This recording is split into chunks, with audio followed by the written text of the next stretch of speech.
The session, the name reads Red Palm Weevil Experts. And to give you a bit of background about this name and why we are here in this room, is this is an initiative from Khalifa International.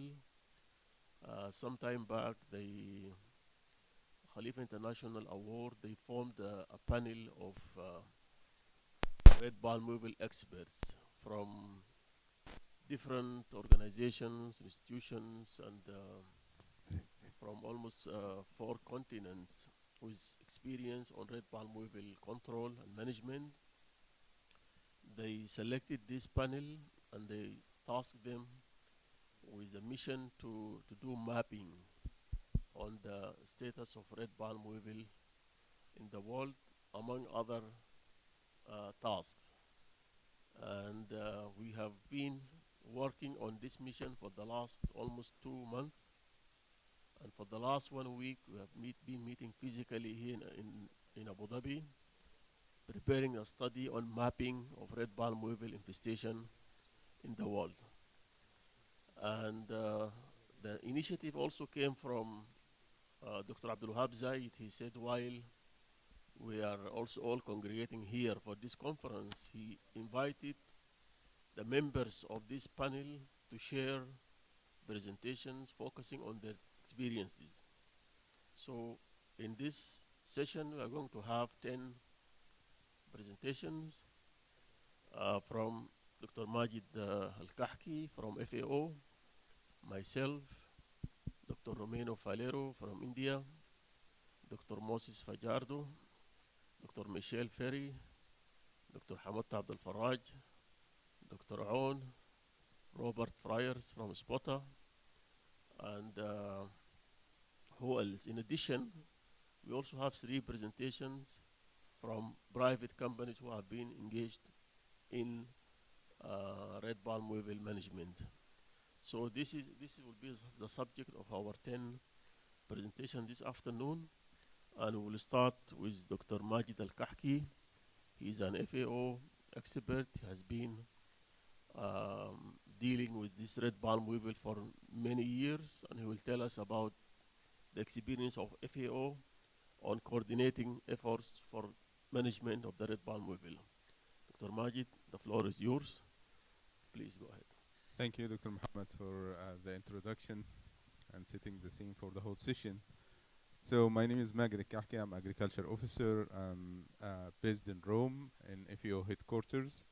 I'm working within a team called Locust and Transboundary Plant Pests and Diseases within the Plant Production Protection Division in the headquarters.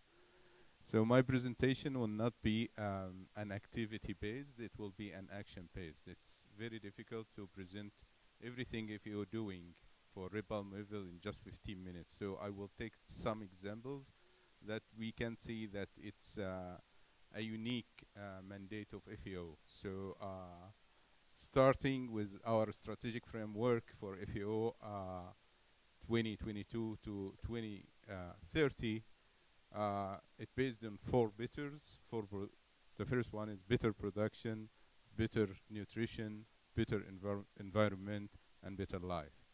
And most of our work is under better production, and we have what we call priority programs, and we have a designated priority programs on One Health. And of course, plant health in general is under One Health. So my team, Locust and Transboundary Pests and Diseases team, is coordinating the global effort for controlling all transboundary plant pests and diseases in all regions. So we are dealing with all outbreaks, and of course locust is one of the major pests, and we have the desert locust and other locust species we are serving in all 5 FAO regions. And of course, red palm weevil is a major pest affecting food security, livelihood, and also biodiversity.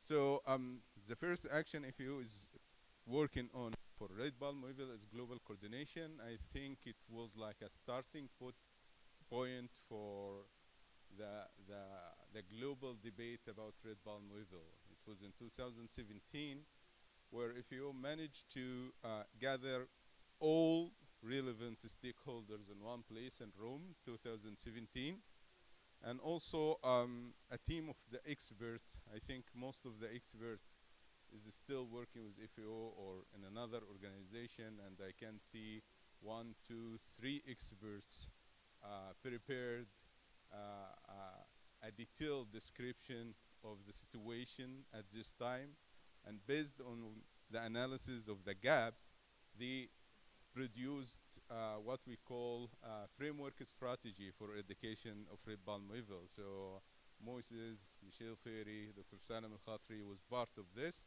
and it was coordinated by FAO. And I think both documents about the current situation at this time and the framework strategy is underestimated documents because it's listing all gaps and also giving solution for that. So it is 10 years now, and it could be applied now. And I think it was based on Canary Island experience in eradicating the pest, Mauritania eradicating the pest.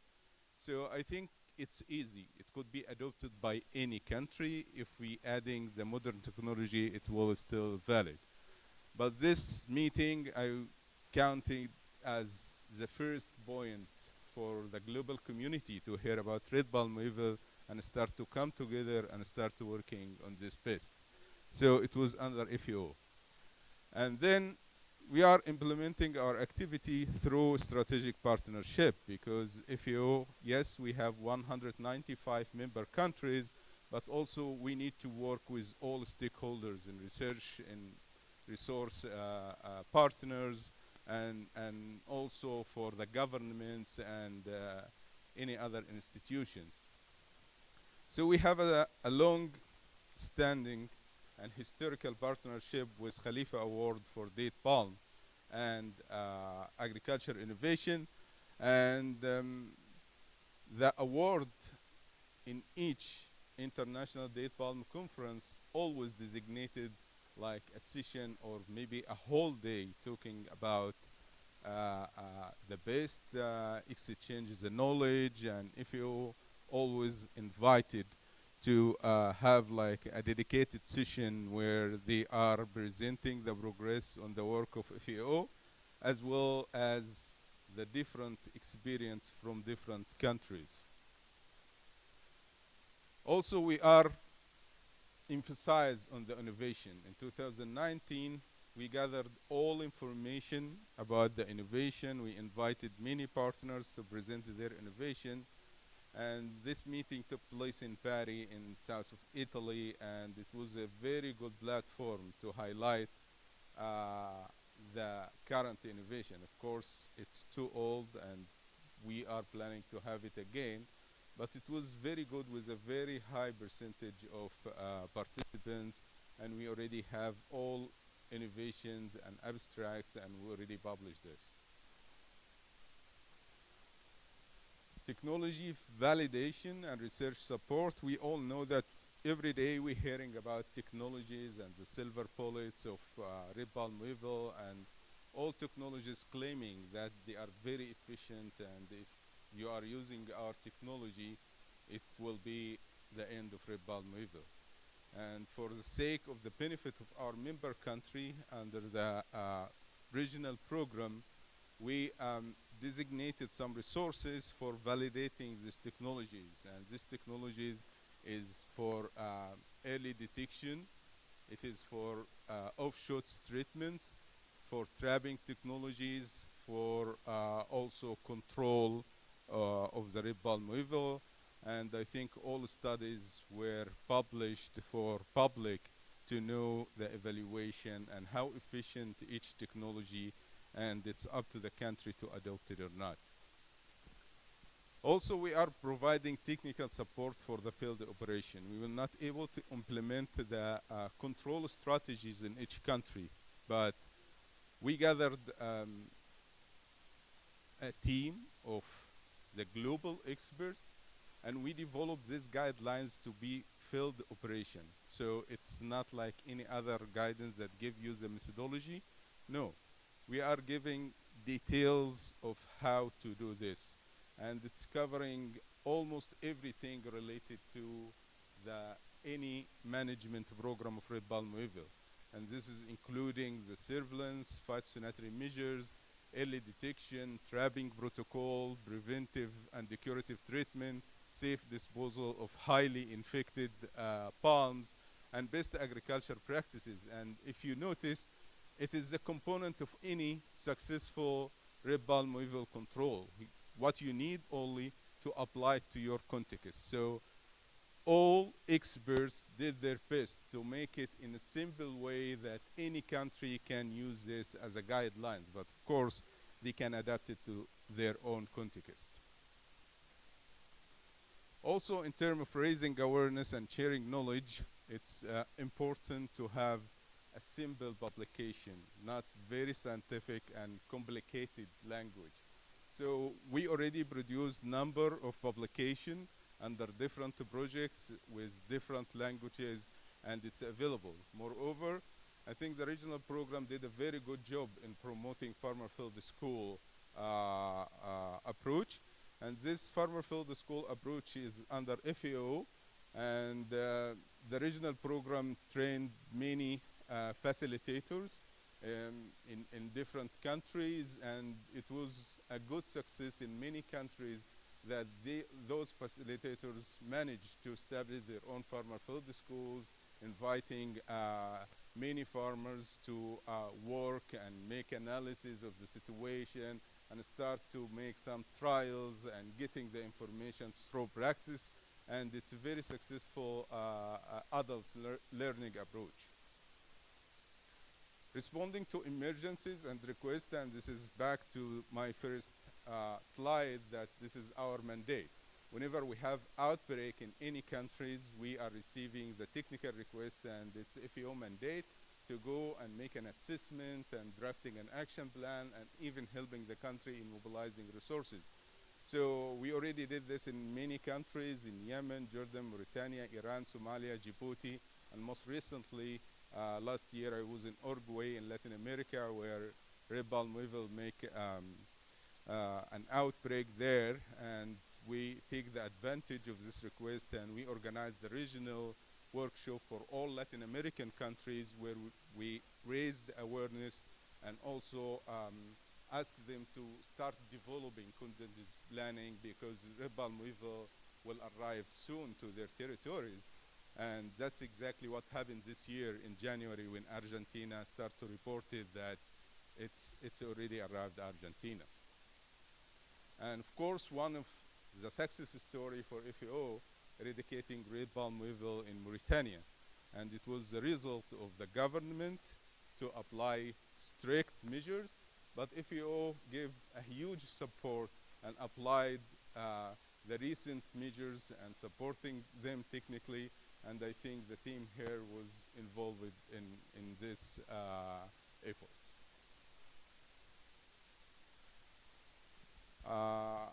At the end also, we developed monitoring and early warning system under the name of Susa Hamra. Susa Hamra is the Arabic name of red palm oil, and it's a basic system, and it's ready to be adopted.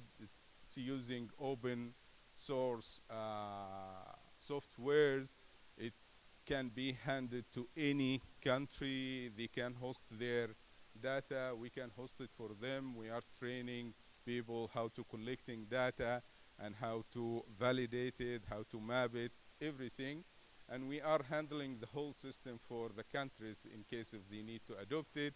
And I think Moses will talk more about the importance of having GIS system for monitoring and surveillance, and it's a crucial step to eradicate or even put this pest under control. Thank you so much. This is what I need to share with you quickly today. Thanks to all partners, especially Khalifa Award for date palm and agriculture innovation. Thank you so much. And I think this is my role to introduce Dr. Muhammad Ali Bob to give his presentation. Dr. Muhammad, you have the floor.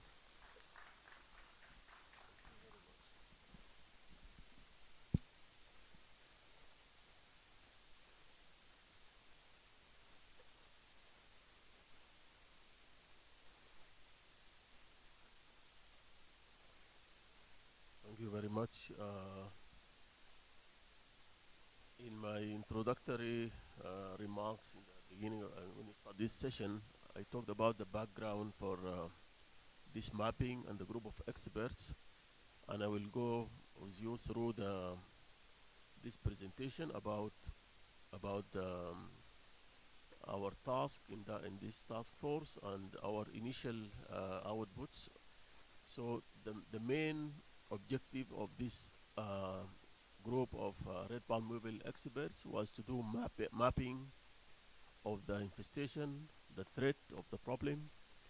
Also, we wanted to develop and establishing a tool to evaluate the effectiveness of the control programs, and also to see ways to support the management of the pest globally. And you know very well the importance of this pest. The figures show the distribution, but more importantly, the impact on the economies, the livelihood, and the life of people in the rural areas. It definitely is a significant problem, and that is why all the effort, the concern, and what has been going on. Um, Very important statement is that we believe this pest is still spreading. Our control of efforts are still not satisfactory, and actions still has to be consolidated towards its management. In the last decade, there has been a number of initiatives led by FAO and UAE government and Khalifa International, starting from 2017, or Rome Declaration, 2018, the meeting in Bari, and during also the 6th, 7th, and this is international conference, there are special dedicated sessions on this topic, how to coordinate efforts for red palm beetle management. A number of initiatives has been going on. During 2024, in February, Khalifa International and FAO, they also called for a ministerial meeting. And in that meeting also they looked at ways and means of strengthening the management of the pest. Recently, FAO ICARDA is leading the project, the consortium on red palm beetle management, in which the morning session, some of you have participated. A number of institutions are participating in that session. This particular initiative by Khalifa International, it is in that direction.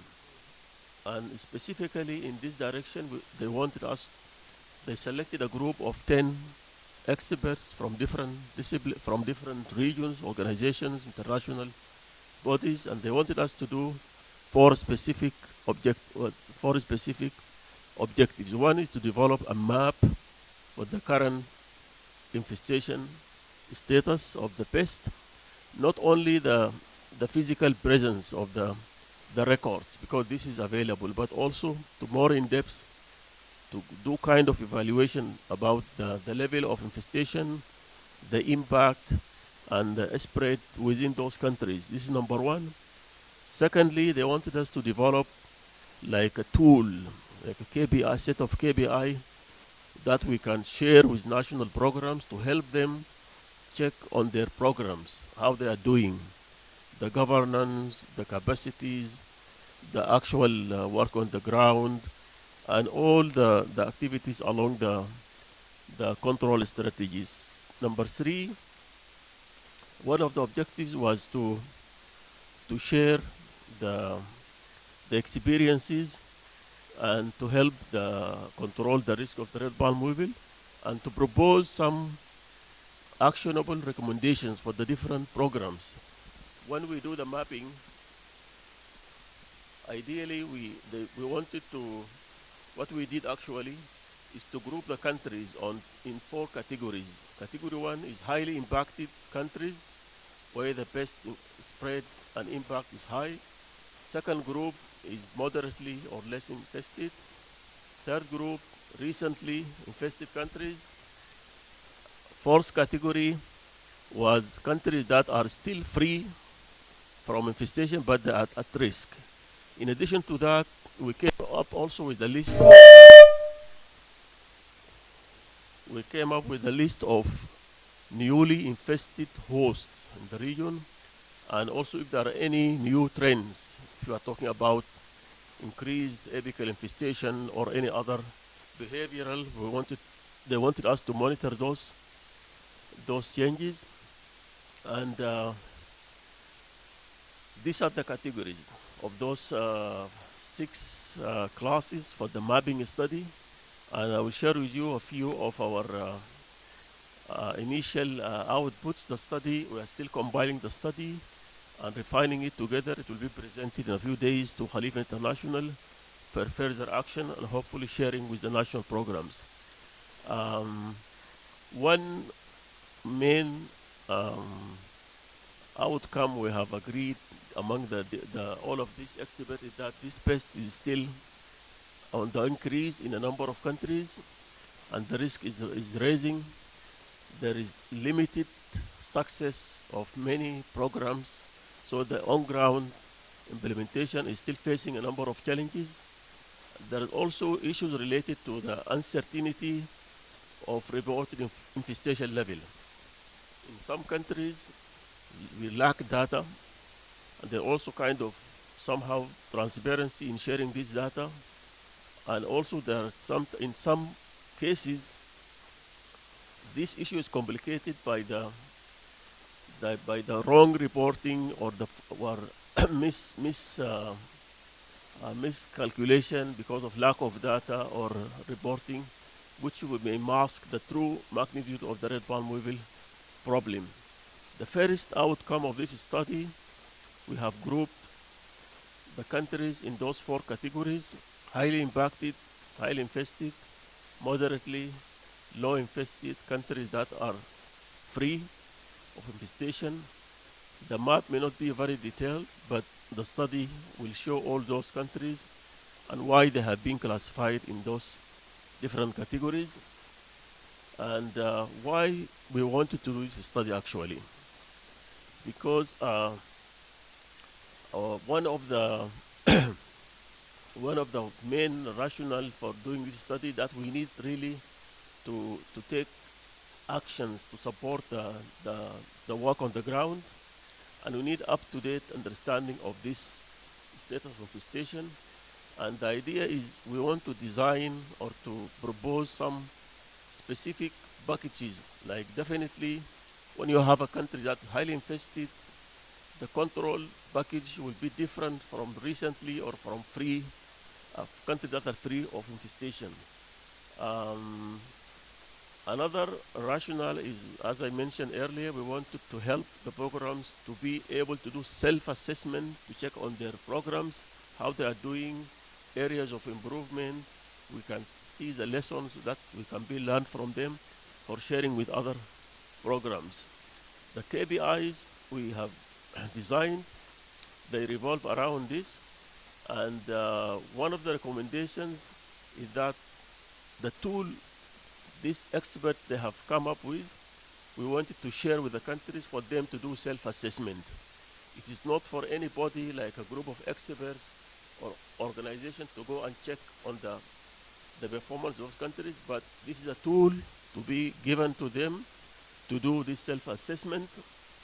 But still, if there's in some countries, if there is a need for supportive missions, scoping missions from any organization or specialized body, that is possible to help the programs also perform better on the management of this pest.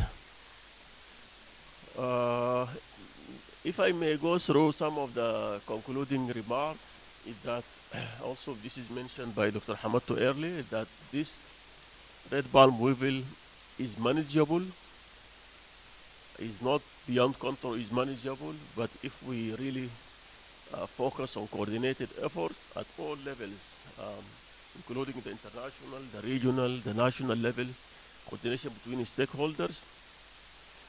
And this study, which was initiated by Khalifa Award, we believe it will help to strengthen the governance of those programs. And this initiative also, it is not a solution, it's not a program, but it complements efforts that are going on research, like the consortium project, and many other initiatives, programs going on with national programs. A lot of research is going on in universities or specialized institutions. So this complements the ongoing efforts. And also the group believe that the control of this pest should be or should always remain dynamic, guided by assessment of the status and for continuous improvement. The group of experts would like to thank the bodies that have been behind this initiative, the International Affairs Office of the Presidential Court, the Khalifa International Award, International Center for Research, Agriculture Research in the Dry Areas, and a group of experts recommend that this study to be completed and published to be like hopefully a useful tool that we can share with countries either affected or threatened by this pest to help them improve on their programs. The group of scientists are from different institutions. Like Moses Fajardo, his name was linked to one of the successful programs globally. They managed to eradicate the red palm weevil from Canary Islands. Dr. Romero Falero is a known global red palm weevil expert. Dr. Hamato Al-Shafi, one prominent red palm weevil specialist. Dr. Michel Ferry of Phoenix Research Station in Spain. He spent almost 3 or 4 decades working on red palm weevil and with extensive experience in the region. Dr. Muhammad Al-Aoun from UAE Khalifa Center for Genetic Engineering and Biotechnology. Dr. Majid Al-Kahki, FAO.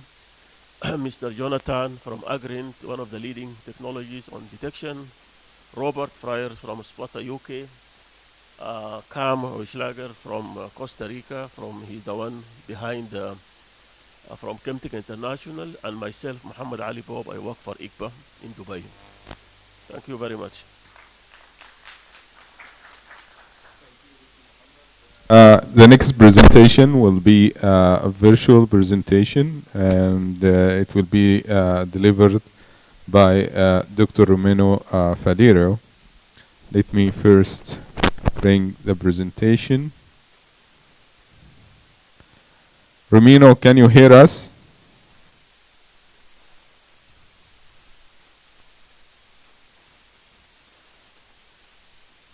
What is the presentation?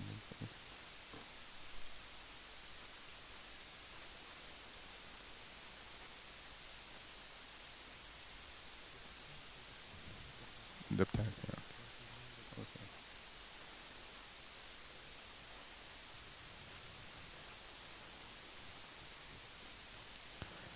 Okay. Can you hear us, Romero? Yes, we can hear you. Once we are putting the presentation on the screen, you can start your presentation.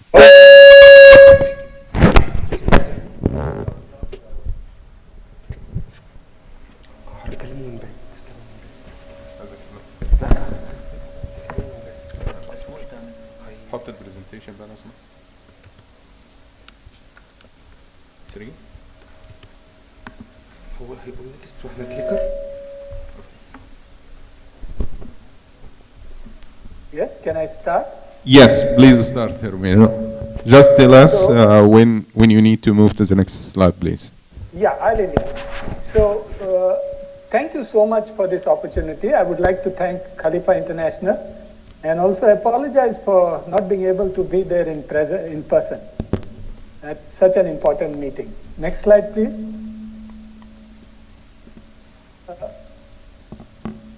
Red palm weevil, as you all know, is reported from worldwide on many palm species. FAO has designated as a category 1 pest. First came into UAE in 1985 and then spread throughout the region. More recently, the Caucasus, Russia, Abkhazia in Georgia, East Africa, Djibouti have detected RPW. And as we heard from the previous speakers, Uruguay and Argentina this year. And unconfirmed reports say that it has now been seen in Brazil. Next slide, please. Next slide, please.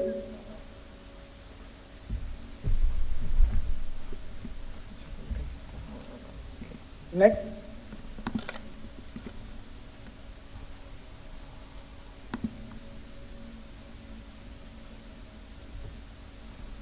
Okay, Romano, can you bear with us? There is a Yes. some technical glitch here.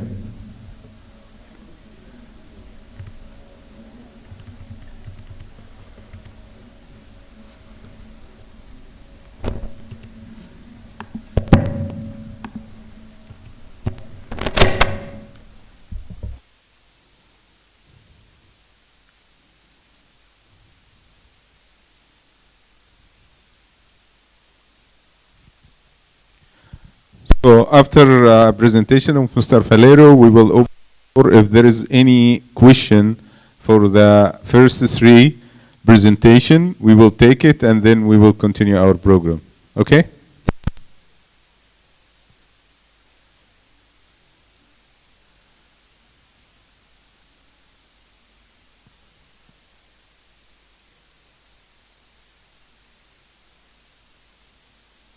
No, three. Number 3. This is number 9.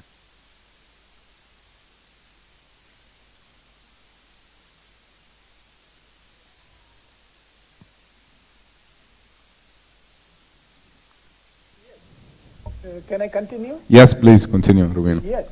So Dr. Ali Bob has just highlighted the 4 categories. Highly impacted and infestation is widespread, like Egypt, Saudi Arabia, UAE, moderate to low impact, Tunisia, Morocco, recently infested countries, Somalia, Socotra Island in Yemen, RPW-free countries, but at risk of infestation, Sudan and Algeria. Next slide, please. Now, this is the RPW IPM strategy. At level 1, it is at the operational level. If you are doing RPW control on a day-to-day basis, these are the five or six things you would be doing: trapping, detecting, treatment, eradicating of severely infested farms, and validating your program from time to time. At level 2, it is at a governmental level where quarantine and phytosanitary measures come into play. At level 3 is treating of fresh wounds, detecting hidden breeding sites, adopting good agronomic practices, biological control, much talked of, but not much impact in the field. And at level 4, you will do capacity building. Next slide, please. Now, this slide is by Michel Ferry, where he categorized the infestation and the effort into 3 categories. A losing race, the effort is lesser than the infestation. A long-term unsustainable race, as we see in some of the GCC countries. It's a never-ending fight, just going on and on and on. And a winning race that we saw in Mauritania. Now, all these 3 categories you see in the countries. In some pockets, in UAE, in Alain, there will be a farm that is a winning race that has been controlling RPW for a long time without much effort. And a losing race. In the country itself, you will see these efforts. Next slide, please. What you would appreciate is that we are still at Abraham et al. 1998. We have not yet crossed that threshold. That's why we are struggling. And some of the challenges and prospects for these various aspects, like surveillance and monitoring. This is one of the most important aspects, especially in countries where RPW does not exist, to do surveillance and monitoring. The prospect is to establish a national, regional, and global management platform that consists of development of mobile app tools for the collection, transmission, and field scouting of pheromone data for RPW monitoring. Next slide, please. Early detection. Early detection, the biggest challenge is we are still at visual level. Although, acoustic detection, today we saw in the morning, speakers speaking of acoustic detection, which has come up quite high in the various forms of detection, mechanical detection tools available. Acoustic detection is there, but it has not really percolated in the field. For any technology probably to be adopted by the farmer, it has to be efficient. It is efficient. Some of these techniques are efficient. Affordability is one question, and ease of use. If all these three conditions are not satisfied, probably the technology does not get disseminated in the field. So early detection is struggling, but people are developing. There are some hopeful tools that are already in the field that can be tested. Next slide, please. Pheromone trapping. This was one of the first components in 1990, early 90s when we started with red palm weevil management, trapping had come. But it is labor intensive, costly, lacks systematic data collection, insufficient scientific and independent based data management, improve farmers and stakeholder involvement. There is no farmer and stakeholder involvement in some of the countries. Eliminate servicing. The food-baited traps need to be serviced periodically for their efficiency to be maintained. So in this context, we have dry traps today. We have a smart trap by spotter, and these need to be advanced further for it to be more sustainable. Now the prospect is involving attract and kill. Attract and kill is one of these technologies that is at a very high acceptance level, tested in about 4 or 5 countries, and efficiency is very good. Attract and infect, push and pull. Today we have a repellent, good repellent. In the morning, Dr. Hamatu highlighted Tumerone. Tumerone combined with the pheromone, you can have a good push and pull system. Establishing a national prospect is establishing a national RPW management platform that consists of the development of a mobile app tool for the collection, transmission, and transmission of pheromone trap data. Next slide, please. Preventive chemical treatments, the challenges and prospects. You will see in most of these countries, farmers relying on preventive treatments. Most of these preventive treatments are unnecessary. You go to any directorate in the region and they say the farmers are forcing us to send spray trucks, to send the spraying teams. Are these spraying teams really required? A number has to be put on this technology, whether preventive sprays really help. We have to develop a harmonized protocol for the use of preventive treatments, test new natural products, recommend insecticides for preventive treatments, build capacities of farmers, and train them that preventive treatments do not help much and are detrimental in the long run. Next slide, please. Curative treatments. Today, there are many gadgets available in the field, pressure guns, pressure machines. Some of these pressure machines, instead of solving the problem, the palm sometimes dies due to excess pressure. So the farmer needs to be educated about this. Phos toxin is widely being used.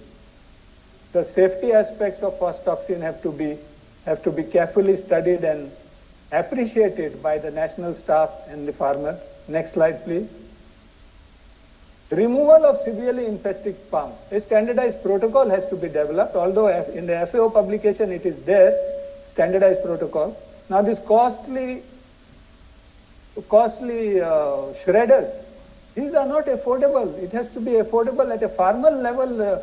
The eradication has to be done. Some countries we observe that there is no eradication done. All infested palms are treated.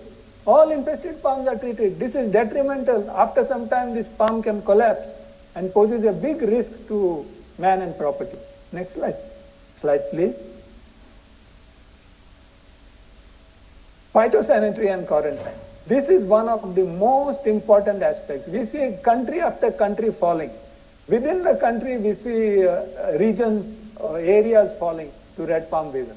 So quarantine, although we have laws and regulations to govern quarantine and phytosanitary measures, enforcement is poor. Often the enforcement is lacking and the pest keeps on spreading. One country after another keeps on falling. I had been to Sudan and I was highly impressed to see that red palm weevil is not reported in Sudan. What they told me there is that they do not allow movement of planting material from one oasis to another. From one oasis to another, there is no movement of planting material. The planting material remains within the oasis. This could be one of the techniques. And then you see many nurseries. You see in the GCC region, many plant nurseries. They import palms freely and they distribute it amongst the people. So internal quarantine systems are lacking. Next slide, please. GIS and periodic validation of the strategy. So georeferencing of IPM data, RPW IPM data, it's so important. You speak to our colleague Fajardo, he will tell you, he used this tool to eradicate red palm beetle in the Canary Islands. So GIS-based referencing of data, each country has their GIS tools. FAO has Susa Hamra, which is available for anyone. So this is in real time you can know where you stand. But having data itself will not be okay. You will have to take monitoring and evaluation measures and redeploy your resources where it is most required. Next slide, please. Biological control, much talked of. Fungi and nematodes. These are the front runners, but delivery and sustainability is the question. Delivery and sustainability. Now we are talking of the taconid flies from South America. Well, if they work, very good. We will have to see. The C4 RPWC has taken this up, and hopefully we will have a good biological control agent. Next slide, please. Good agronomic practices. RPW-centric good agriculture. This is a subject that is often overseen, neglected.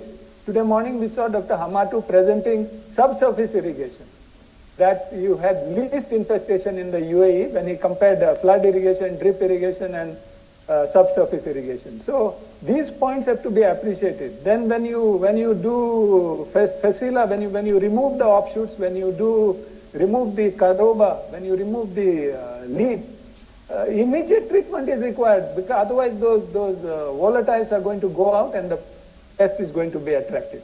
So some of the gap practices, variety, today we cannot select a variety because the farmer wants his variety. He wants either class or majul or bahari. So variety is, to dictate a variety is difficult, but C4RWC through biotechnological interventions can improve these varieties. Palm density, irrigation, this increases in-groove humidity. So once the in-groove humidity is increased, the pest gets attracted. Frond pruning, offshoot removal, detecting hidden breeding sites. I do good work, you do good work in your garden, I close my garden and go away. The pest is breeding in my garden, it gets disseminated. So hidden breeding sites. So these are some of the aspects. Again, C4RWC has taken, RPWC has taken this up to generate data. We know these are practices that affect RPW, but there are no numbers put on it. Dr. Ali Bob is working on it. So hopefully we will have numbers and we will have good publications coming out of this study. Next slide, please. Farmer participation, especially in the GCC region, we see that farmer participation is inadequate. There's a lot of government support, highly subsidized, fully subsidized, but farmer participation is often inadequate or lacking. So if the farmer doesn't participate, the state can do up to a certain extent. In India, we say we work from 10 to 5, 10 in the morning to 5 in the evening. That's it. After that, it's your baby. So the farmers have to take up. There is only to a certain extent that the government or the state can sponsor your program. The next slide, please. Now there are many new technologies that are coming in the market, and every technology will tell you this is the final solution. But these technologies have to be evaluated. They have to be field worthy, and as I said in the beginning, it has to be efficient, it has to be affordable, and it has to be easy to use. So if it satisfies these three factors, then your technology will automatically get deployed in the field. Next slide, please. Thank you so much. Thank you, Romino, for taking us through the IBM chain, and thanks for participation. I will take some question in case if Romino would like to leave us. I know there is a difference in the time zone, so if there is any question before we are moving to Dr. Hamato. Okay, there is no questions. It's meaning the lunch was heavy or or everything is clear. So we are moving to Dr. Hamato for his presentation. Dr. Hamato. Hamattu is a leading red palm weevil specialist. He spent many years at King Faisal University in Saudi Arabia, and now he's a technical lead of the consortium program on red palm weevil management. And in the next minutes, he will be telling us about the role of habitat fragmentation on the management of this notorious pest. If we have continuous systems of cropping, or if we have isolated areas, this kind of fragmentation, how it influences the management. Hamattu, the floor is yours. Thank you. Yeah, good afternoon, and thank you for being here with us at this time. Really, I'm going to speak about something maybe different from all the management we are just doing right now, which is habitat fragmentation for focus and stepwise area-wide red palm weevil eradication. I use this eradication because it's also a very sensitive word. People are shying of this, and people, they like to put software like elimination, like getting rid of. But eradication just has happened in Mauritania and in Canary Island. The idea of the habitat fragmentation is, or the concept is strategic framework to move from endless suppression to realistic eradication. We have this circle of suppressing the weevil, and then they come again, suppression and come again. So we need to change this approach by this strategic one, using mapping, isolation, synchronized intervention, and partnership, especially suitable for satellite infestation. This we call the population, when they are isolated, we call them satellite population of red palm weevil. They are easily to be eradicated. Why RPW control often fails. This is, as I mentioned, larvae usually remain hidden inside the trunk, and then the treating one farm while nearby farm remaining untreated, then the reinfestation will occur. Program often rely too heavily of insecticides and so on, and then lack of the coordination is one reason also for this failure. Here you can see the core idea. Don't fight one giant connected population.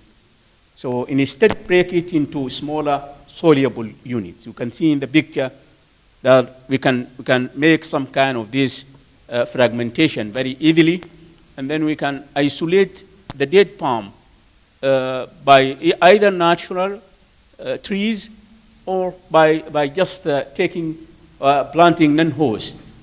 This could be just, it's a good idea to have this isolation. Divide landscape into isolated management zone, and then start with easier isolated pocket first. Start with the easiest pocket, and then few population, and then eradicate them and move to other pockets or other isolated area using the same resources. In this case, you are going to make use of your resources, because you know that even in rich country, resources are limited when it comes to red palm weevil control. Eliminate one unit at a time, expand success outwards stepwise. And here also you can see the map, or you can see they use the satellite imagery and drone GIS and field survey to map oases. So oases, as I mentioned in my talk in the morning, they are easily isolated, commercial plantation, scatter palm nursery, waste disposal site, and roads and movement corridor. So this could be just monitor like that, map like that. And then the step 2, which is prioritize eradication unit. Select areas based on isolation from the plantation, and then the low to moderate infestation level. This is what all my colleague has also been just talking about in the previous talk. In the mapping, if you have a high impact country or low to moderate country, also you can use this fragmentation or habitat fragmentation. Accessibility to farm and low lower risk of reinvasion, because as I mentioned, the red palm weevil, you can control it today, but tomorrow it can reinfest the same area if you don't have very strict quarantine. So win easily or easy battle first, and then keep momentum going to control the other unit. Step number 3, build buffer zone. So this is a buffer zone. Install perimeter pheromone dry traps. Apply a track and kill technology, restrict movement of offshoots, and inspect transport routes and nursery.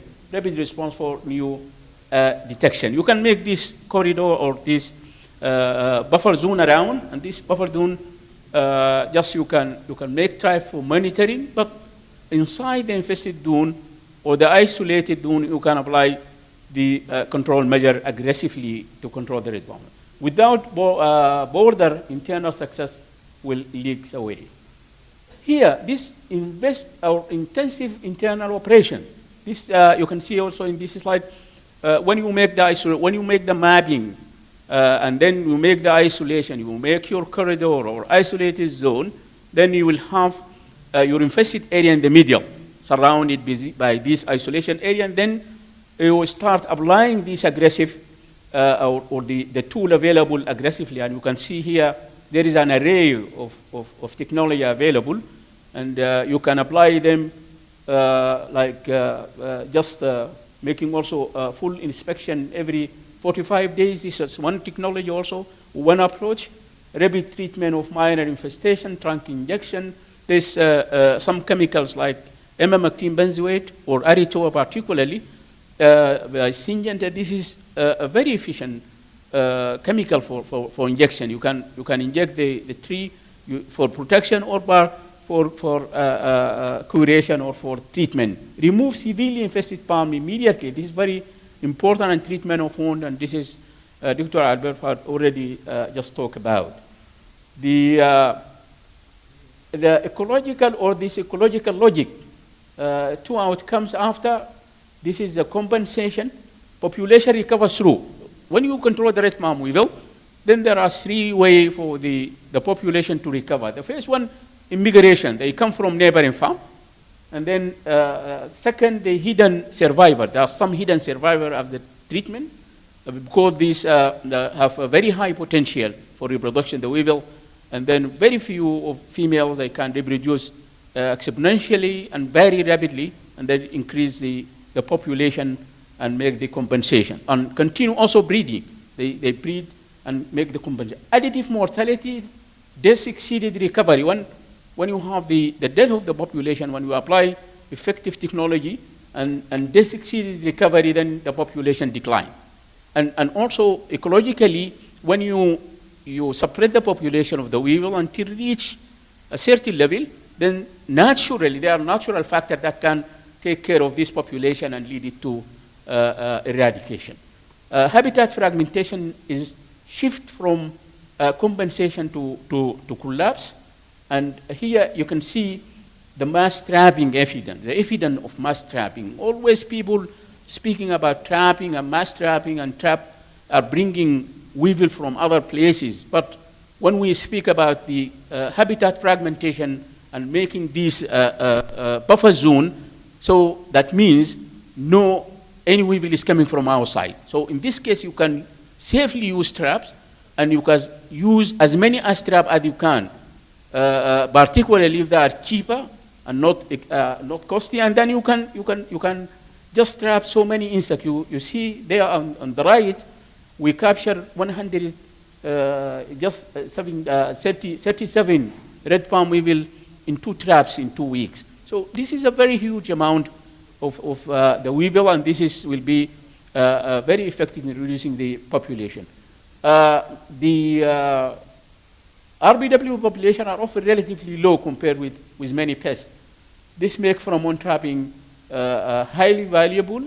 And then I decided this. I have said this several times that at DAFSA in Abu Dhabi they deployed 124,000 traps in the period from 2013 until 2021. They captured like 8 million weevil. So if this 8 million weevil, if you consider the ratio, female to male is 2 to 1. So you will have like 6 million female. And if you consider that each female is laying like 250 eggs with 75% viability, then you can imagine the number of infestation and the number. You can imagine the impact that the traps will make when you use them properly. And here we also use a digital monitoring system, use mobile GIS platform for the trap location. We weekly capture infested palm treatment applied and hot spot and so on and so forth. This on the left, this is the palm ear just divide. This is a acoustic one for the detection of the tree-level infestation. And on the other side also we can use GIS and so on and so forth.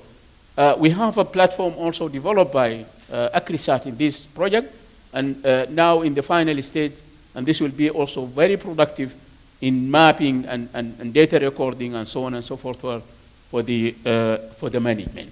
This is a partnership model. It's very important, and RPW too big for one actor.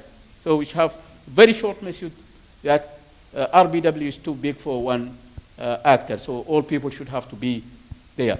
In addition to the technology, we are not speaking about the technology alone. There is some enabler for the technology. If you have the technology without enabler, then you are not going to succeed. Which are these enabler is stable multi-year financing. We need resources. We need money. So if you have the money or resources below what do you call it, the challenge of the red palm weevil, the red palm weevil is not going to be controlled. Skill inspection team, national data platform, fast procurement system, cleared command instruction, and so forth. These all they are enabler that can push or work in harmony with the technology to control the red palm weevil. So the success is the Canary Island palm, and this is where for Jordi. This is your village is here.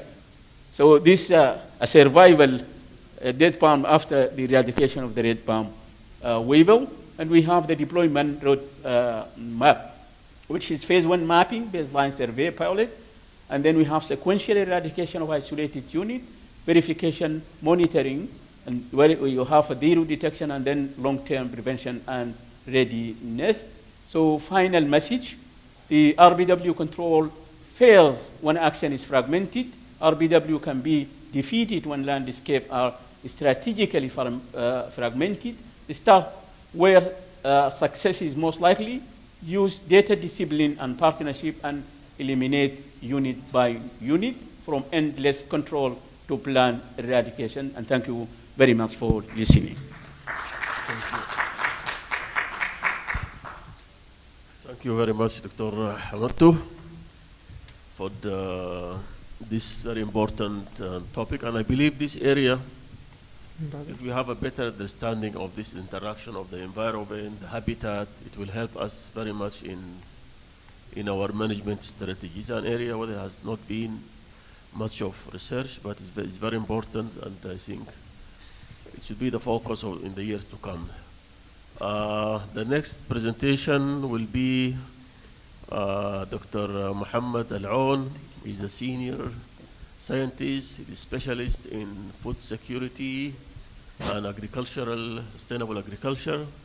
He's the deputy director of Khalifa Center for Genetic Engineering and Biotechnology in UAE, and he will be telling us in the next presentation about the One Health approach, how the interaction of the animal, the insect, the environment, and the human, and how this interaction affects our management strategy.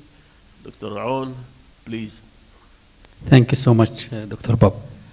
First of all, I would like to thank Dr. Hamattu because he paved the road for me, just to build on what he mentioned in his presentation, because I'll try to align with all of the presentations that have been presented during today or last day.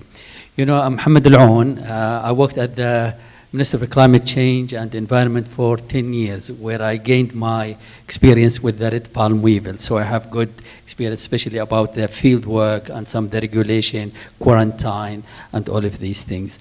And then I come from Khalifa Center, where we do some very sophisticated, advanced research on the red palm weevil, also on the date palm trees as well, because we want to understand the whole ecosystem, not only the insect. So, you know, for the last 3 years, people started thinking about the One Health approach, considering the biosecurity. So the good thing that they have implemented this approach in livestock, in human health, but in the plant sector or plant health is still very limited. 3 years ago, we worked in the UAE, especially with some partners, where we tried to introduce the One Health, considering the plant health. So, I mean, you covered the impact of this insect. All of you, you covered the impact of this insect, the red palm weevil. As you see, it's a small insect, but it gathers many, many people here. How many people just today in this area, you know, it's small, brought us to discuss the impact. As we know, there are more than 50 million people or farmers, they are affected by the red palm weevil. We have more than 60 countries, you know, they have reported the appearance or they recorded this insects. So crop protection alone will not work. So we need a system that would work and would help everybody. The impact also, it has an impact on food security, food safety, trade markets, and ecosystem. So when we talk about food security, you know, we lost in many areas the date palm production. If we lose it, then it will have date palm, or the date is a stable food. So any losses will cause a food security problem. Then food safety, we are talking about residues, you know, pesticide residues. So this is another important thing. Trade markets, you know, sometimes if the insect has been reported in a country, so importing or exporting would cause some strategic problems for any country. Also the ecosystem, we know how the impact of the prevention, the control, especially when we use synthetic chemicals or pesticides, or when we lose the date palm itself. So the approach, you know, this is, as we say, the One Health approach. Usually we need to consider plant, animal, and the human.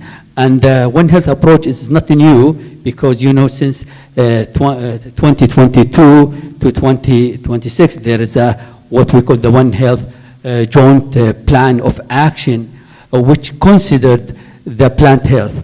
But as I said previously, you know, in our area, the plant health was not implemented in a proper way. They focused mainly on livestock and human health. So if we look at the red palm weevil using the One Health lens, so when we talk about plant and crop health, you know, if we apply or implement or adopt this, so what we mean, we need to do, most of you mentioned, presenters, that early detection is important, but surveillance is more also. We aren't talking about integrated pest management. So we should not rely only on pesticides and or other synthetic chemicals, because these should be the last option. Phytosanitary measures, certification also important. When we talk about ecosystem integrity, you know, date palms, they play a main role in our ecosystems because they work as a habitat for many microorganisms. Also, so the loss of date palm also will cause some ecosystem issues. Human health, when we talk about One Health, we focus on human and rural welfare. Human, you know, because especially sometimes date is linked to our health. So anything, if we have any problem with the dates that we will consume, for example, pesticides or any other thing, will have an impact on our health. The same thing, if we lose, many people will lose their income, so we'll create some even problems or livelihood issues for those people who depend heavily on the date palm.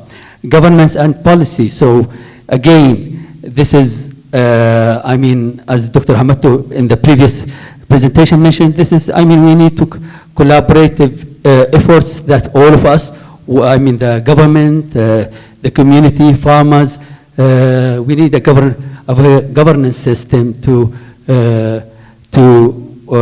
control this insect. Again, as I said, the red palm has impact across the food system. We talk about when we have palm infestation, it will have impact on the yield, quantity and the quality, the food security risk, trade and markets, rural income, as we mentioned, and then we'll have food safety issues, food waste, and ecosystem losses. So how we implement, or what's the proposed One Health approach for controlling the system? This is a very complicated, I know, but during the last 2 days, when I talked to some people, from officials from some governments, the main issue, as I was told, especially when it comes to the second, let me say, part, propagation, materials, and the phytosanitary or quarantine practices. Many people.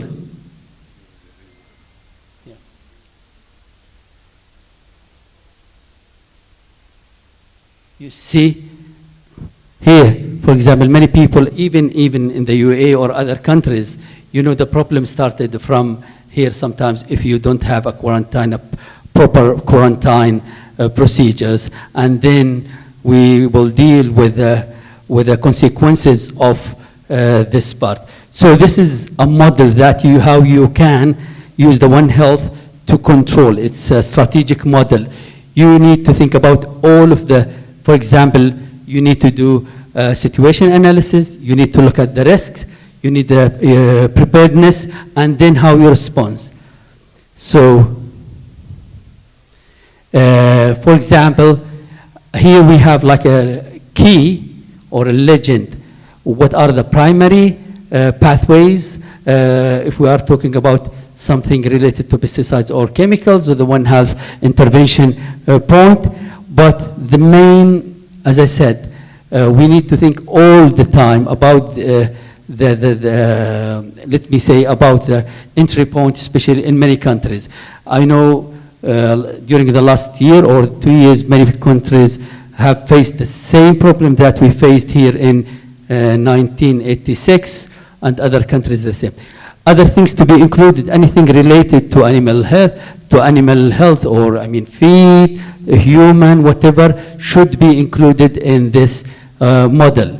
There are some points that we need to consider, especially about pest management on farm and IPM, and then the other important sometimes when we talk about nurseries, because nurseries could be the source of infection or the spread of the insect. This is just a general description how the One Health approach has six tracks. When we talk about capacity buildings, for example, you need to have capacities and buildings when you develop it, for example, for your staff, for your system. And then we talk about zoonotic. I know this is related to, sometimes people think it's only for something related to animal or human, but also, it could be considered as an epidemic pest. Then we talk about environmental ecosystem. We mentioned this part, protect, our ecosystem. And then food safety, this will focus on the pesticide residue or any synthetic chemicals. Research and innovation also, we need to improve governance lessons that to be mentioned. So one of the operational that we need to implement is, for example, early detection, and this was well covered by my colleagues, but there are some early detection technologies that we can use, for example, sensor, pheromones, AI image, farmer observation, and this is very important. In the One Health, the most important thing about One Health farmer is the pillar of this system. The other important thing, sometimes we need to think about genomic issues, genomic research, traceability of systems. So we need to do a good follow-up or tracking system, phytosanitary and harmonization. This should be at a national level, regional level, international level.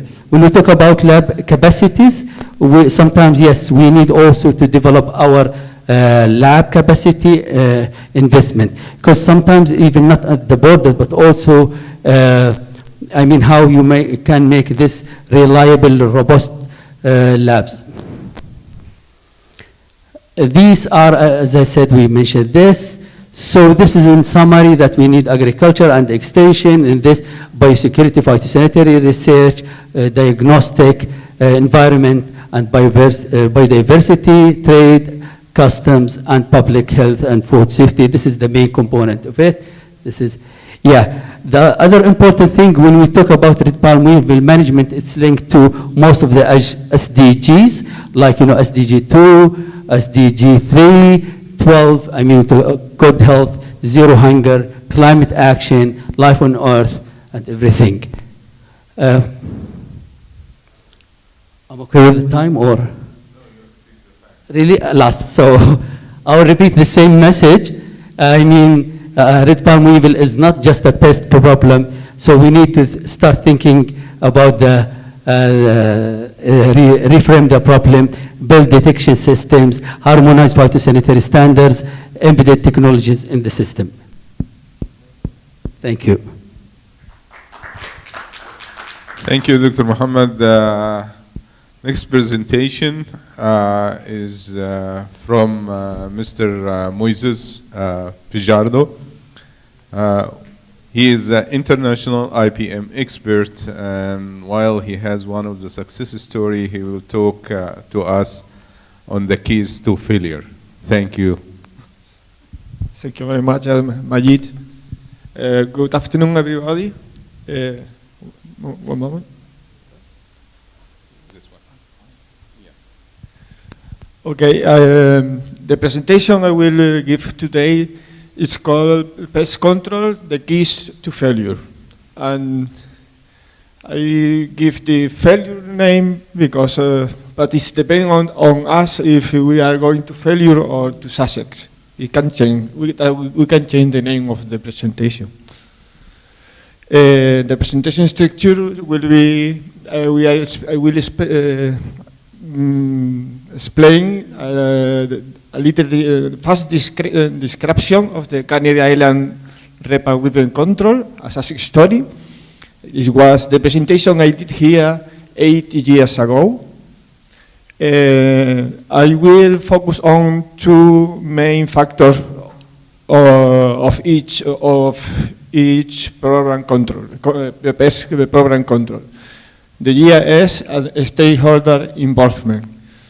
I will speak of each one, the current situation in the NINA region, and I will relate both of them, or both factors, GIS and stakeholder involvement, how important are to achieve the area-wide pest management, and after we will see the all conclusions. Okay, as I said, 8 years ago, I presented here Canary Island success story in eradicating the red palm weevil. Today, pest control, the keys to failure or to success. It depends on us. One thing that I would like to say is the main problem in the pest control are the human being. We are the main problem, not the pest. And we will see how. 8 years ago, I make a big description of all measures that we applied in our program control. I'm not to do a new description. We have spoken today about all the measures that we can apply. But I did that day two statements. One is all knowledge and techniques currently available on the RPW can perfectly enable to the eradication. And that was 8 years ago. And the main issue is the lack of efficient implementation. If anyone here is able to design a program control, a good, good integrated measure, but the problem is to implement on the field. At the same time, I highlighted two main keys to success.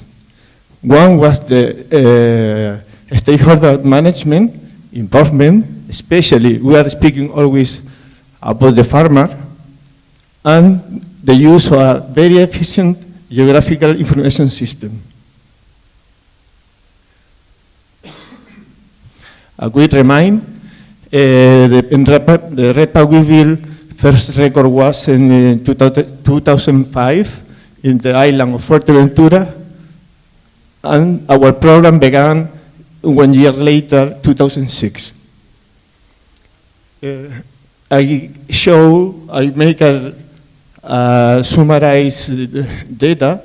We had registered inside the infested area 71,000 palms. The number of infested palms was 660.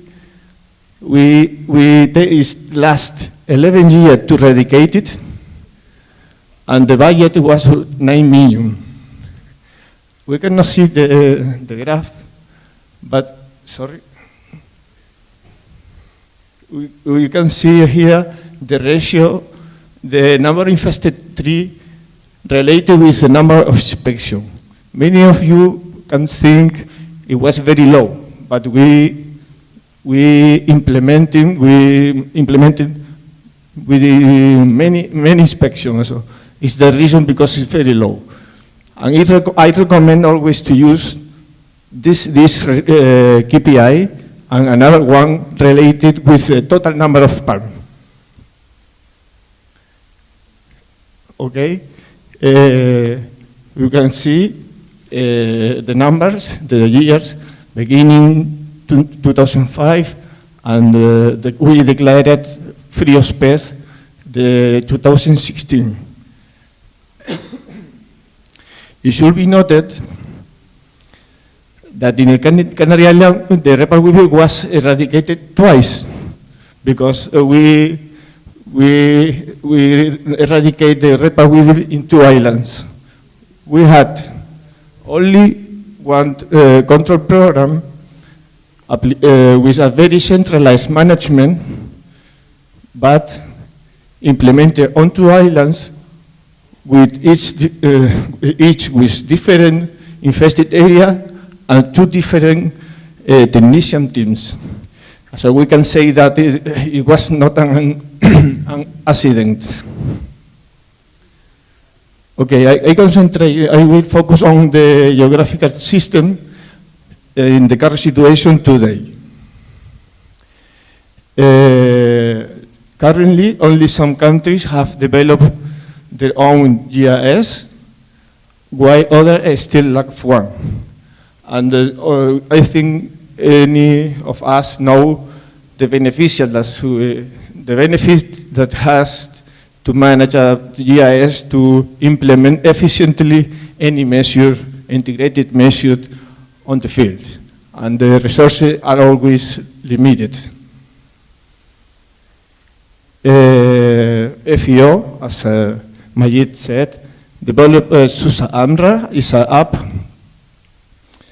that has been fully developed in actively being deployed in Tunisia and Jordan. And I have to admit that I haven't used it, but I have a light overview how this works.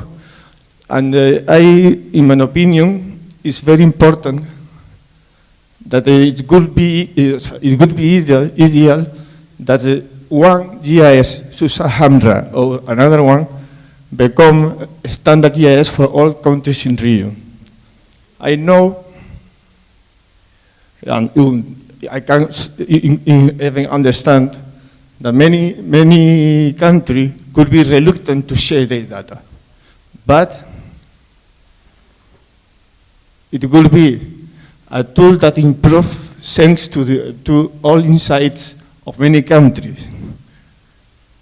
Also, each country could be decide what to share and what to not.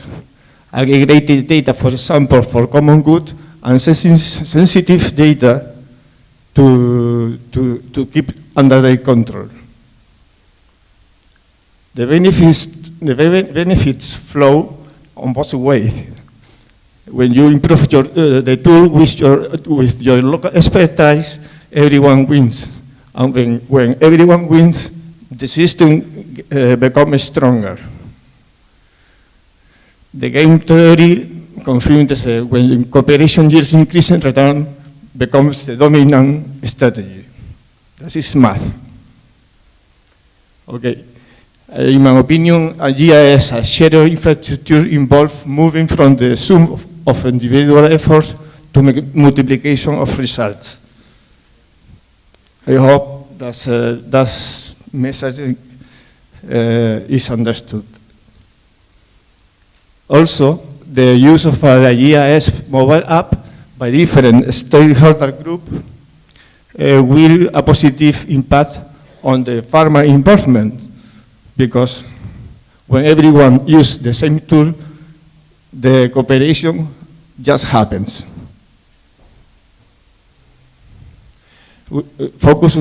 I focus now in the second key that I highlighted 8 years ago, is the farmer involvement.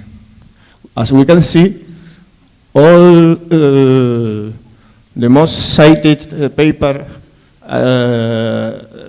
confirm that there is a lack of stakeholder involvement. And this is one of the main issues to get the control of the RPW. I focus in the paper of June 2006, where following the concept of the Cournot-Nash equilibrium, that is mathematically, using mathematical curve, demonstrate that area-wide pest management is superior to farm-by-farm pest control. In a national control program, area-wide IPM is not possible without farmer involvement. Without IPM, neither is efficient control nor eradication. And now I think we are applying IPM field by field. That is totally inefficient. Also, we have the history. Every time in the history, when we were able to eradicate one pest, was applied the area-wide pest management. And to back up all that statement, I will explain my own experience with another pest after controlling the report weevil. And this was the eradication program of the black weevil in banana crops. It's also a cuneolide, and it was first recorded in the island of in the Gran Canaria, January 2012, and we can see the situation in February and second half of February in the same year. It was spreading. In March 2014, we were commissioned to control the black weevil on banana trees. We need to take in account that the banana is the biggest crops in Canary Island for exporting. And the main program control goals were preventing the spread to new growing areas on the island, and the eradication of the black weevil on the island of Gran Canaria. Then the first question that we make was, it is possible because we did with the red pack weevil, but with the black weevil is possible, and we analyzed. We had the best possible technician team, because we had more than 10 years controlling Acurcuniolida. We had the funding. We have involvement of all relevant public organizations. We had many meetings. Everyone was agreed to begin the program. And meanwhile, we had developed a new and improved GIS. Just we needed to understand the new pest and the new stakeholder, the farmer of the banana. We analyze also the initial situation, and we see when we began to control the red pack weevil, we have many infested areas in the island. The black weevil, we had only a small outbreak in the north. When we analyze the biology of the two pests, we see that one female laid more than 300 eggs in red pack weevil, only 10, 50 in black weevil. So it looked very easy to control. Dispersion capacity, we detected one flight of 1.2 kilometers, potentially very high, 7 kilometers. And the black weevil rarely flies, and the movement, they move just walking no more than 25 meters. So it looks very easy to control. Also, like as the red pack weevil, the dispersal capacity of the black weevil is closely linked to human activity through the movement of the plant material, offshoot, as in the date palm. We compare the palm crop and the banana crops, and we saw that the date palm were in the wild ornamental garden with no maintenance, no financial returns, and inaccessible area sometimes.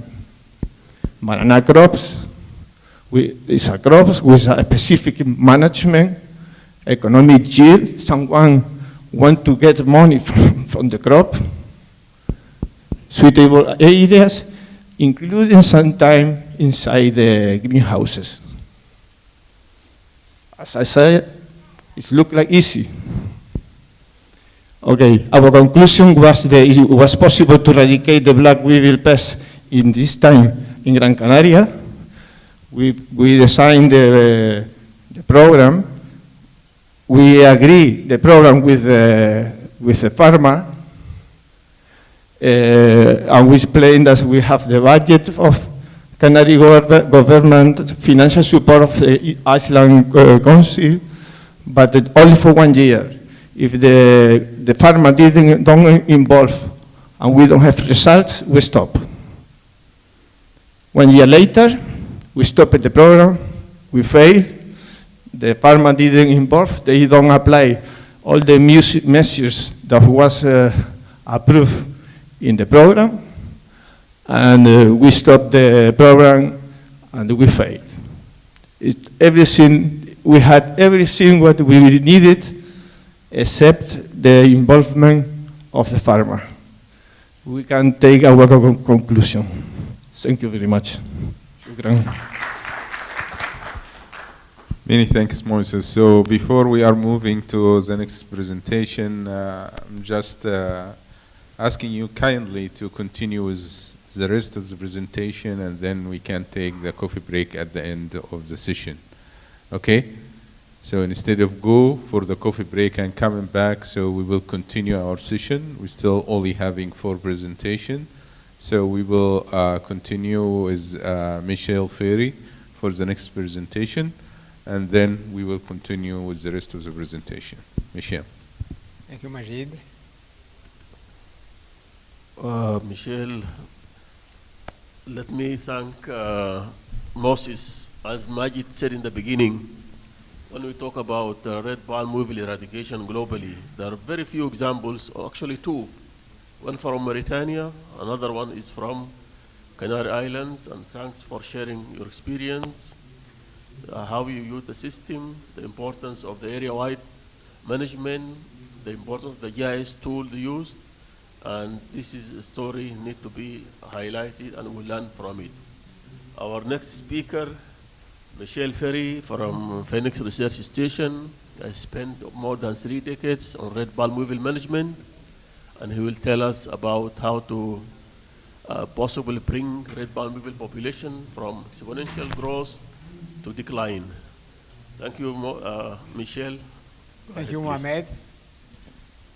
Good evening, good afternoon. I am very pleased to be with you. I want to, of course, first to thank Khalifa Awards for inviting me to this meeting.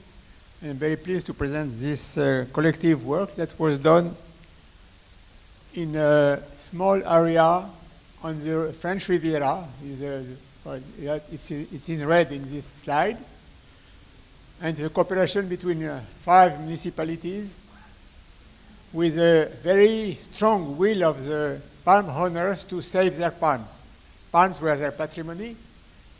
A very important commitment of the politicians. This is very important also. And of the municipalities to contribute, to coordinate the activities, to monitor the results. And we get also, it's not always the case, the strong support of the plant protection local services. And the Phoenix Research Station, PRS, I would say PRS, was also supporting the program. In general, all around the coast, Mediterranean coast, the control of the red palm weevil has failed in all the cities from Turkey to Portugal, even to Tunis. It was a very big failure, with a lot of palms disappearing. In our place, we start this program in 2016. In the cities, there were a lot of infested palms. And we start our program when the reproduction rate was very high. We were close to 4. And so it was it seems to be a very difficult conditions to succeed to control this pest. And worse, we say that we will control this pest to eradicate it. Right? People were saying they are really mad to propose this. The idea of our program was to, at least the first year, to obtain the quick decline of the pest. The idea behind this is also that we propose a program that will cost as low as possible, that could be as practical as possible, so we get much more owners to participate. We knew that without the owner participation we will fail. And so our main constraint is to get as much as owner as possible. I will not detail our program because it's very classic, except that we do a lot of preliminary research work in my research station in Spain on the biology of this pest, on the behavior of this pest. And thanks to our results, we have modified in many directions the techniques. Let me go. I want to go to the result rapidly, so I will go on quickly. Regarding trapping, the idea was to use mass trapping, but mass trapping is a lot of work. So we say, okay, at least we'll monitor the pest with a density of monitoring. we work on mechanical sanitation of the palms. And we found that we can save the infested palm even when they reach a very infested stage. Because, in fact, we're speaking, the palms are still nearly dead, but the meristem, the apex that is at the top of the palm, is still protected. And we say that we can abandon cutting the trunk, transporting the trunk, and so and so. There is other way. We are always been looking for the technique that was the less costly possible. Alors. Then the usual technique, the classical technique in this area, as in many places, was to spray, more than spray, to soak the base of the leaves of the crown, because the weevil starts the female starts the egg laying at the base of the leaves. But this is very costly, very, very costly. And if you want to have an efficient treatment, you have to be ready to target your treatment.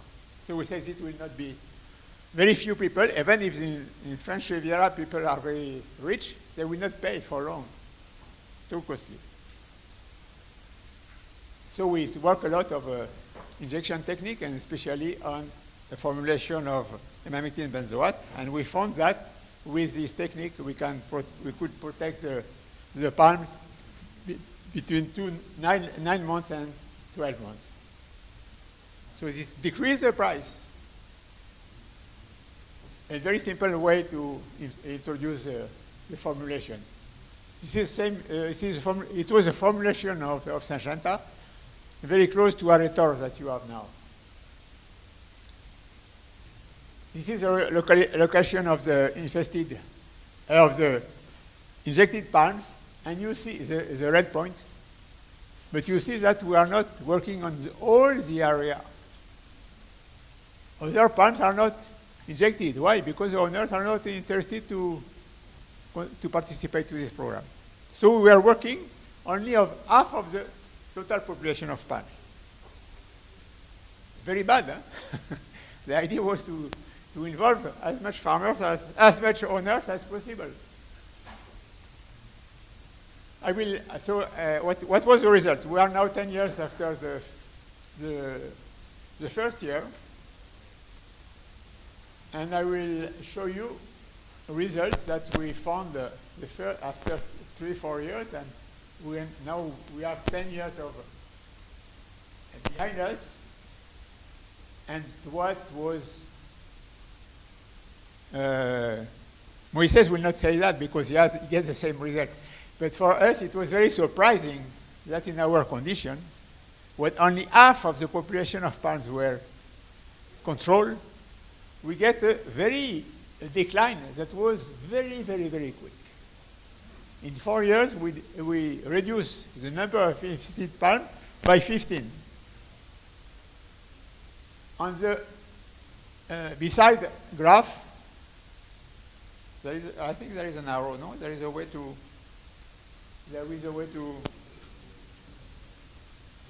Rajid, what is the arrow? Okay. Excuse me. On the right part, in red, if we did not have applied this plan, it would have been the progression of the RPW. The main problem of RPW is that its production is exponential, and you never run behind an exponential because always the number of will increase. So instead of after 3-4 years, instead to be there, we were there. Very big, very quick, and very big decline. In addition to this, and it was also always we are very worried. We are very interested to have the palm owner with us. Instead of so palms were infested, they were sanitized mechanically. Half of this palm was recovering, so we saved their palms, not all of them, but half of them. So they are more interested to control them, to inform, to participate. and we lose half of the infested part. You see just to explain you. These palms were infected by the red palm weevil.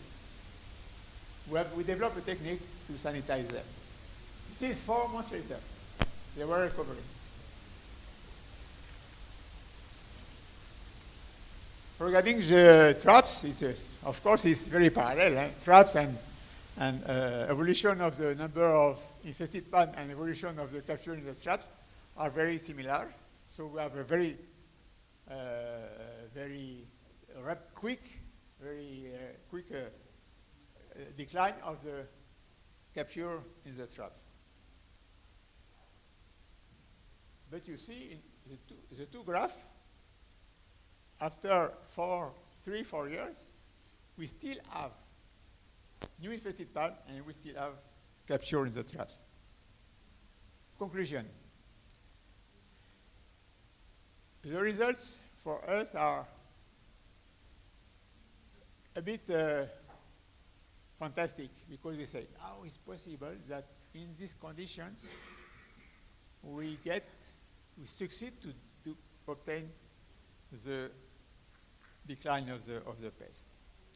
We are working with a species, Phoenix canadensis.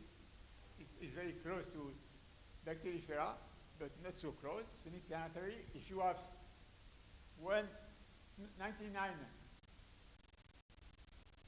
date palm and 1 Phoenix canadensis, the palm that will be attacked first will be the Phoenix canadensis. So it's very sensitive species. So we have sensitive species. We have very high palm because the palm that want to protect was very high, so the condition of work that are not easy. And we obtain this decline quickly and at the cost and in conditions, of course, with the assistance of the authorities and with the help of the authority, with the monitoring by the GIS service of the municipality and so on and so forth. The results are there. However, we're not happy. You saw the slide that show our colleague Salero, and we were not in the last one where the race is a winning race, the race that was following Canary Island. We are in the race where at the end the population of weevil does not decrease. We don't reach zero. We never reach zero. What happens? First of all, we continue to lose palm.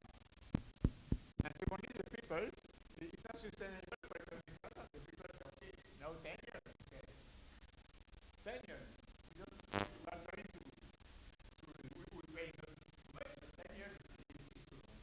So some of them are stopping. And so, we are facing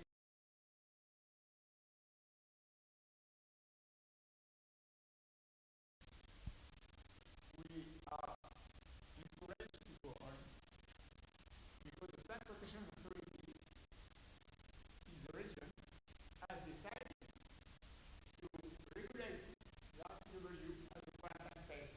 It's the only place in Europe where there is an area, a region, where the RPW is considered today as a quarantine pest.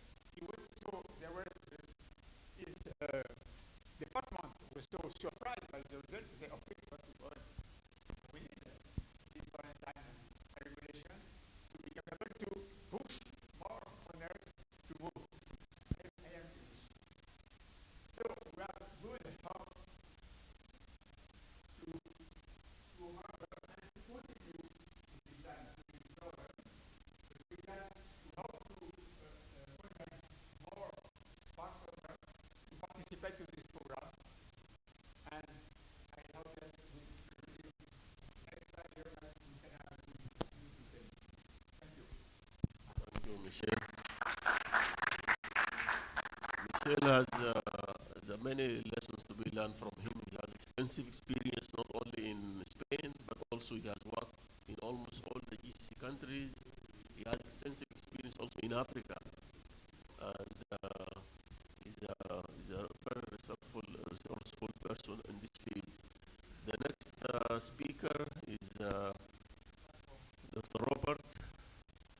engineers from Spotta, UK.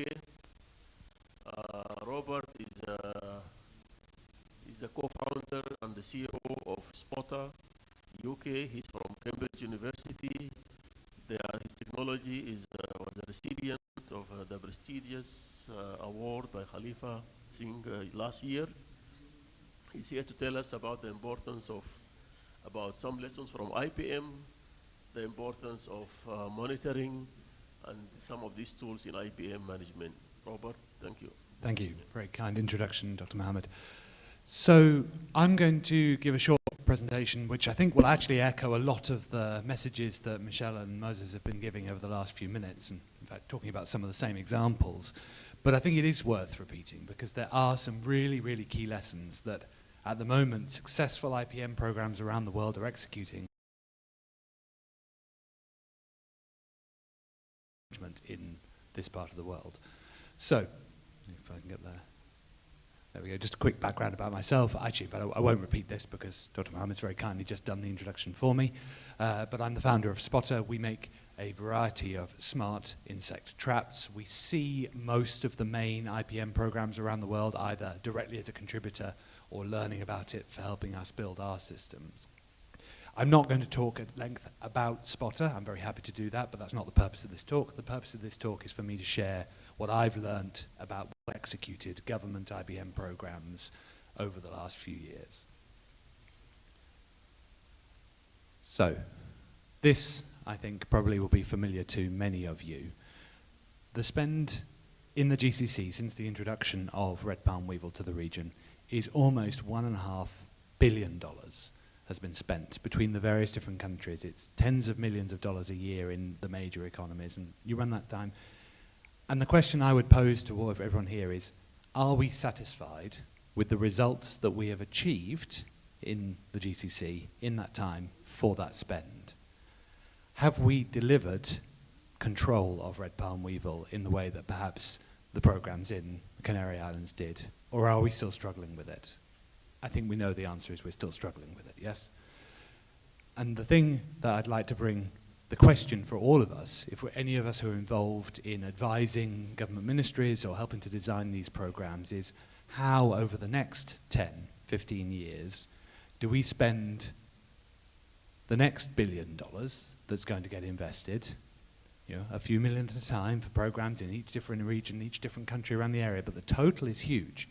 How are we going to get a better result for that enormous investment to protect the red palm weevil, protect the date palms against this pest? That's the question that I want you to keep in mind.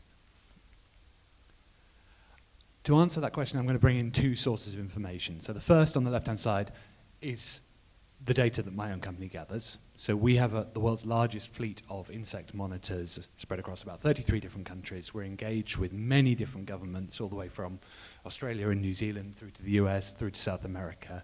So we've had direct interaction with many of the programs. And then I'm going to reference some of the historical successful and unsuccessful integrated pest management programs and look at what the differences are between the ones that worked and delivered the results we wanted and the ones that did not, and see if there are some common themes that we can draw out there to help guide the design of red palm weevil management IPM programs.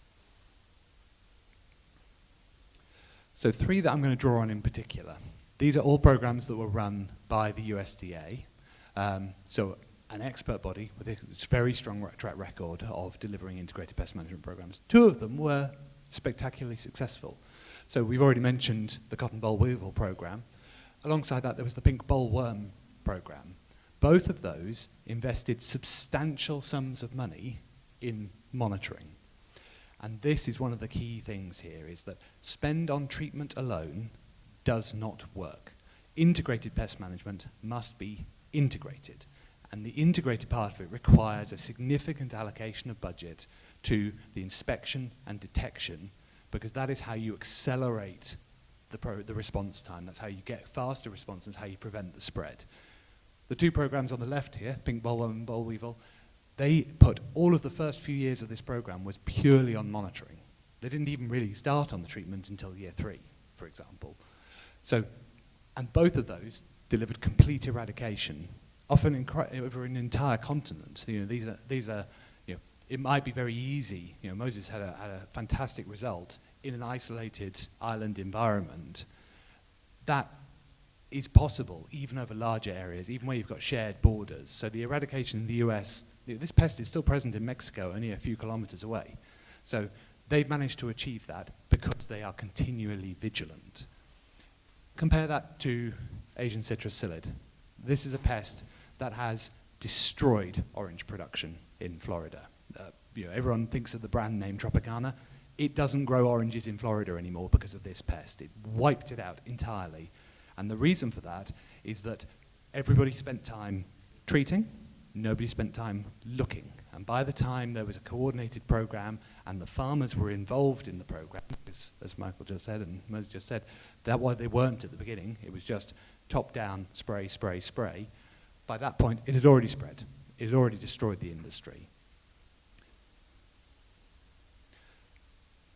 So as I say here, the pattern is clear. There really are only 3 key ingredients. It actually isn't particularly complicated. You need to know where the pest is, and you need to track where the pest, what happens after you do a treatment. You need to close the response loop.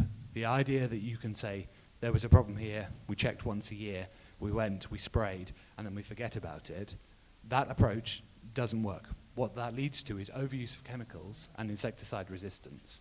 You have to be checking after a treatment to know whether your treatment has been effective and change tactics if it doesn't. And that needs to be on a response time of weeks, days, not months and years. The final point here is that it needs to be coordinated.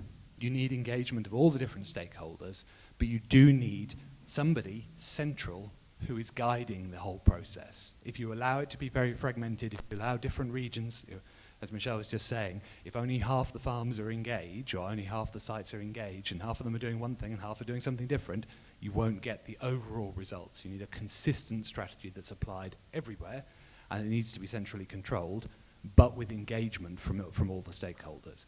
That is a difficult thing to build, and it's a difficult thing to build in many countries, and particularly, I think, in the GCC. But that is the challenge that people designing these systems need to rise to. Because until we have that integrated system, we are not going to get the results that we need to. There's actually a good example of this happening in RPW as well, and we've just heard 2 excellent examples of controlling red palm weevil to an extremely high level by doing good IPM. There's another one. This was a study back in 2013. Some of our good friends in the audience here were some of the authors of it, where they achieved phenomenal results by intensive monitoring and rapid response treatment.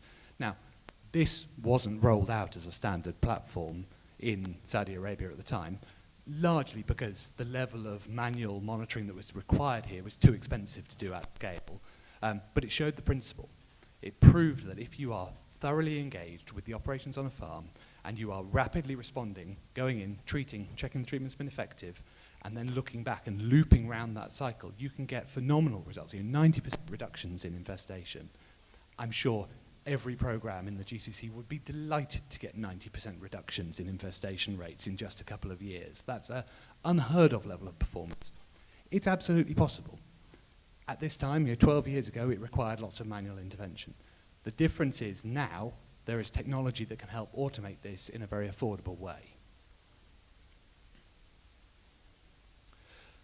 So I'm going to give an example. This is a system that we build for detecting the same pest that I was telling you about a moment ago in Florida, where the Asian citrus psyllid has wiped out Florida's orange growing. Brazil is the world's largest producer of oranges. It produces about 80% of global orange juice, and in a very concentrated area. So similar to the concentration of date farms in Al Ain or Al Hassa, there's an area of Brazil that is responsible for the majority of orange growing. And they have learned the lesson of what happened in Florida, the failure of that IPM program, and they are determined not to let the same thing happen again. And because of that, they are investing in a digital platform with smart monitors to let them know when and where the pests are present, so that instead of responding weeks after the fact, they're responding within hours or days. And this is what we're providing here. So we build those boxes on the right-hand side, and we provide them with the live map in the center, and we're replacing the manual inspection that they used to do and get data once every 2 weeks They now get a live view of exactly how many of these pests are present, and they can go and intervene immediately. And when they have intervened, they know whether it's been effective or not, because they can see whether the population changes. So that's closing the loop. This is where new technology allows you to make a transformative change to the way these pests are managed. It's not just replacing the bucket traps. It's completely changing the psychology of how these programs are run, from passive, reactive, go and spray, to proactive, see the insect, respond quickly, and if it doesn't work, go back and do it again, quickly.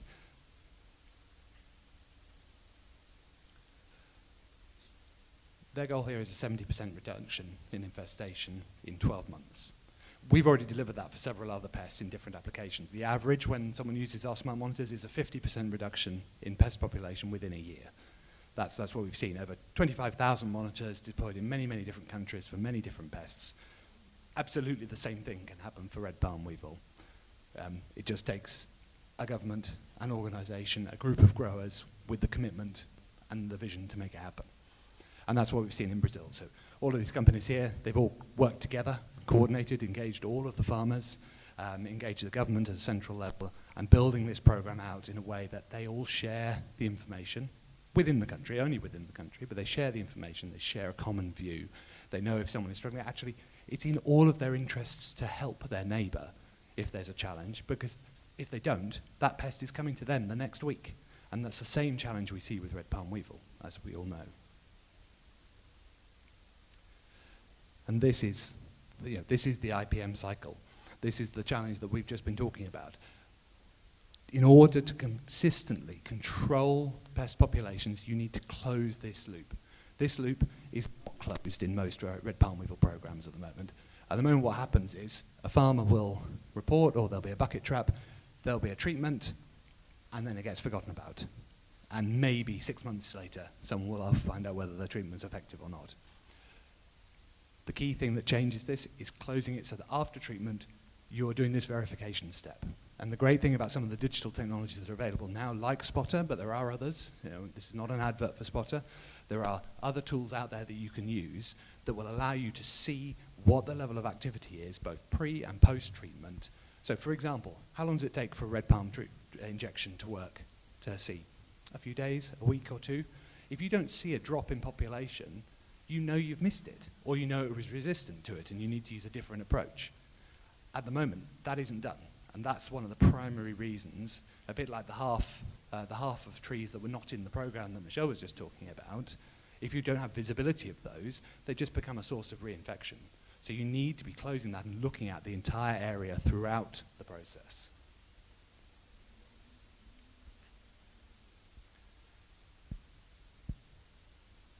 So I'm finishing with a slightly provocative point here, but I think compared to best-in-class integrated pest management programs around the world, at the moment, most red palm weevil programs are not delivering. They are not delivering what they should be. They're not delivering what the level of investment the governments are making should get.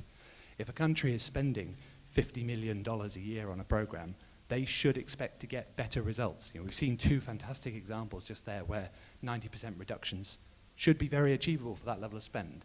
If they are not delivering that, they need to be thought about again.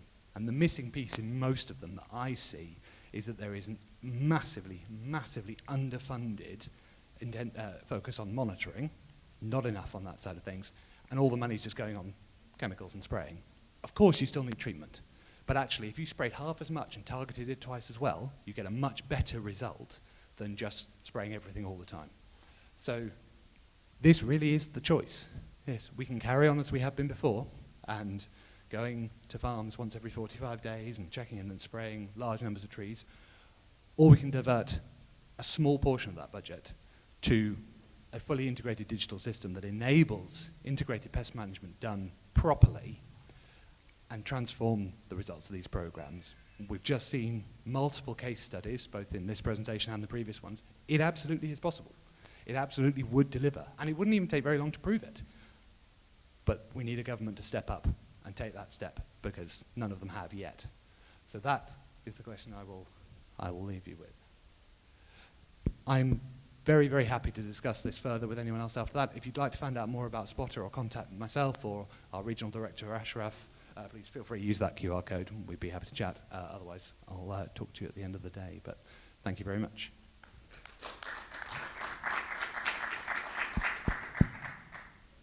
Thank you very much, Robert, for this interesting topic. You enlighten us not only on your technology, but how best we can also use it as a tool in a comprehensive IPM management program. Thank you very much. And yes, please, yeah.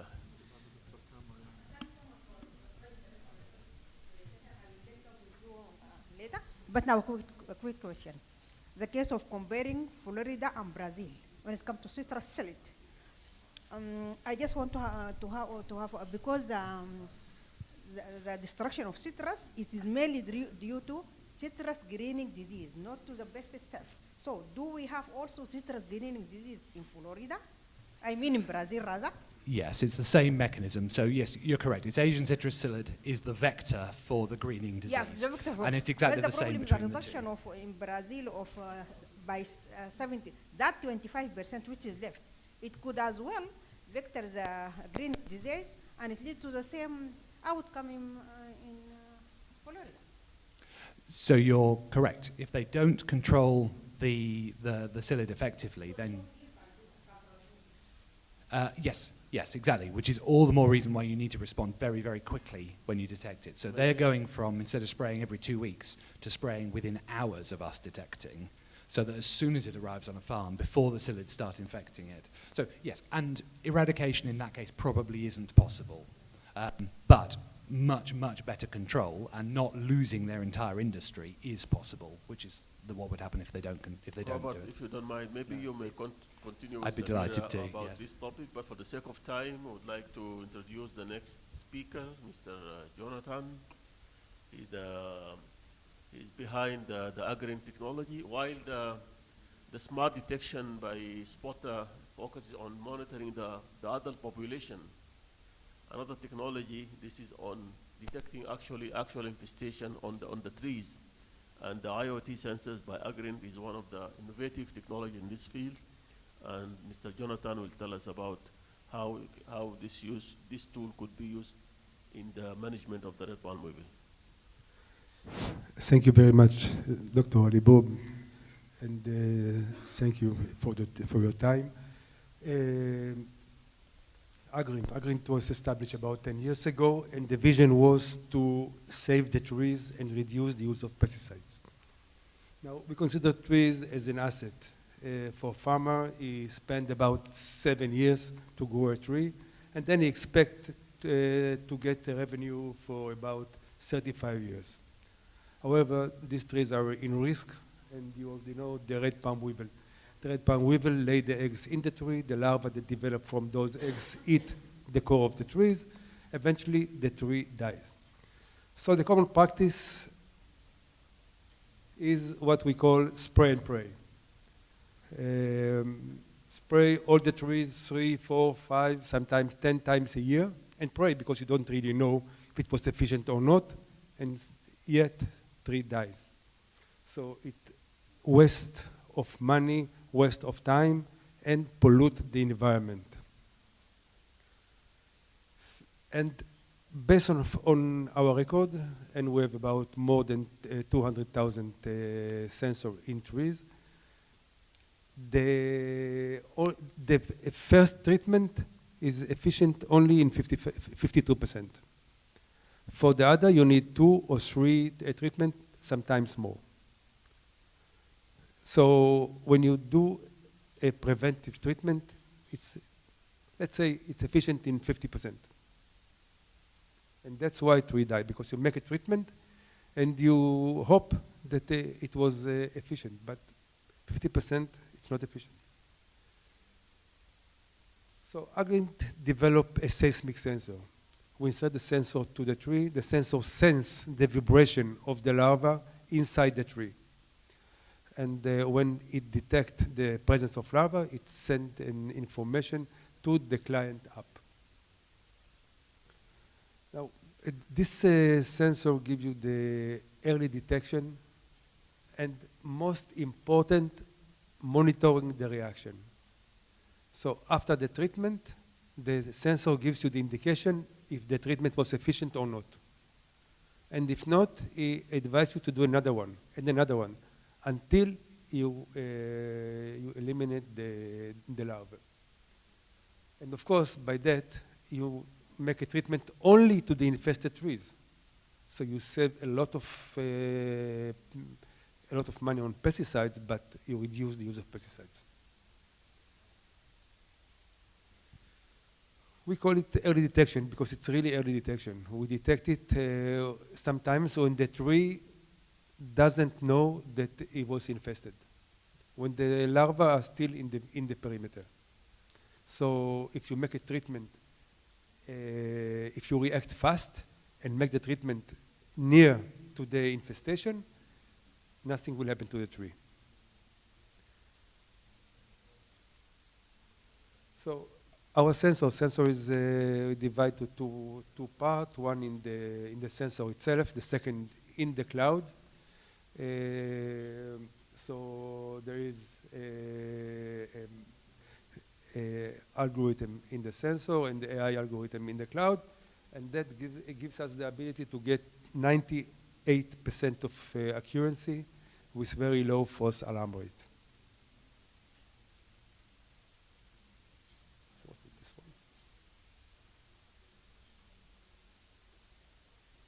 Okay, so this is how the sensor looks. It's in a tree. We detect larvae in less than 1 centimeter, and the client get this, in this application, the red dot are infested trees. So this, for example, a farm of 4,000 trees. Instead of make treatment to all the trees, you just make treatment to the red dot until it becomes clean. And this is the dashboard. So we have clean, suspicious, infested, and sometimes when you make a treatment, you get the lowering infestation, meaning your treatment was efficient. So as I said, we have more than 200,000 sensors in 23 countries around the world. The accuracy is 98%, and we have a lot of data that we can train on it, and based on that, we get a very, very early detection results. Now, this is why it's very important to monitor the reaction. This is a trial that made by Adafsa here in Abu Dhabi. They make artificial infestation and test our sensor. 3 larvae in every tree. Of course, we get 100% success, but this is not the issue. The issue is that after we detect, we told them, okay, now we need to save the tree, make a treatment. And you see 2 trees near one at the same age, the same type of treatment, the same amount of larvae, 10 meters one from another. For the first one treatment was enough. For the second one, they need to do another one. Now, without the sensor, they will make a treatment and move forward. This tree will die. And this is the huge advantage of the sensor. So we have, we can see the infestation along the years. We can see that there is, let's say, all the trees, all the countries in the Middle East are infested in one way or another. So it goes between 2% to 15%, but this is along the years.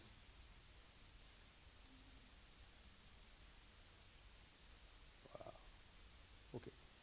Now this is 4 farms from countries in the Middle East that using the sensor, and you can see that by using the sensor along the years, you start to get very, very, very low. If you start with even 2 or 3%, you will get to 1% of infestation or less.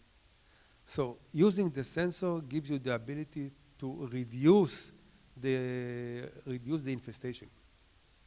And using that sensor, you will get at the end to zero. Of course, we said that 70% of infestation came from the plantation itself. 30% came from the neighbor plantations. So even if you kill all this generation, you will get some infestation from the other. So if you get and this is when you get an isolated area that use the sensors. So it's about 27,000 trees, 47 plantation, and what we see here, we see in the first installation, that was 7 farms that start to use the sensor. And you see the decrease on the infestation.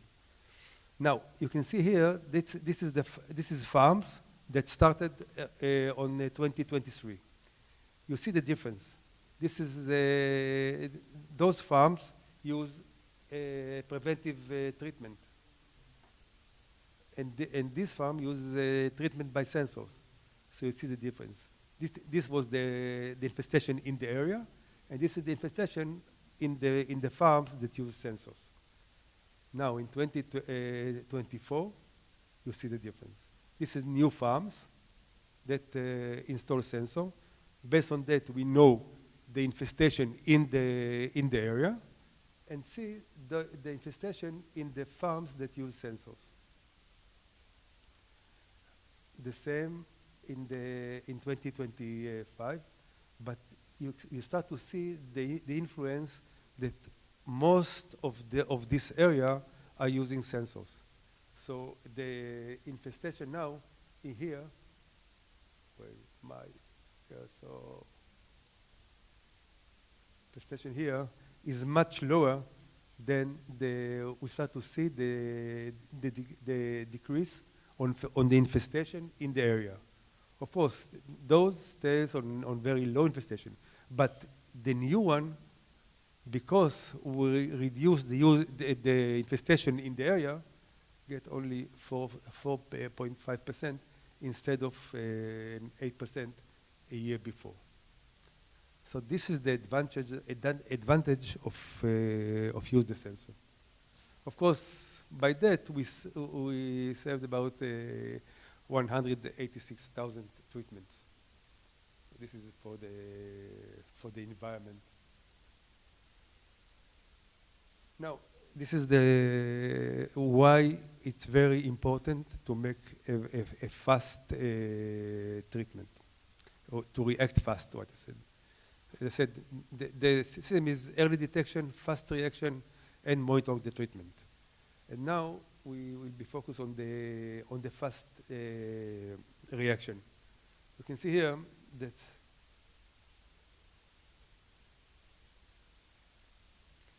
here it's a plantation or trees that need only one treatment to solve the problem. But if you do it a week after the detection, then it will take the trees about 40 days to recover. If you do it 3 weeks after the infestation, it will take about 80 days to recover. So as long as you make fast, or as you react fast, then the recovery time will be much shorter. Thank you. If you have questions. Thank you, Nata.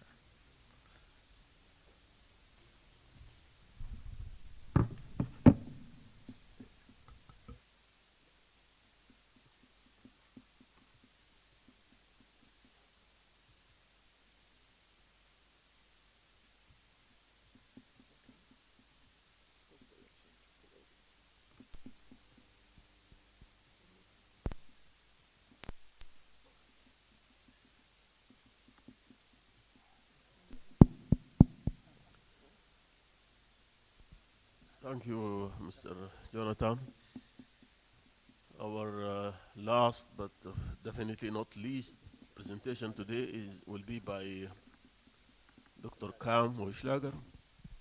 Dr. Kam is the CEO of Chemtica International in Costa Rica, one of the company that has been active in practical control technologies, mainly on, he has been mainly working on traps, and also recently they developed some tools like the Tumoron repellent.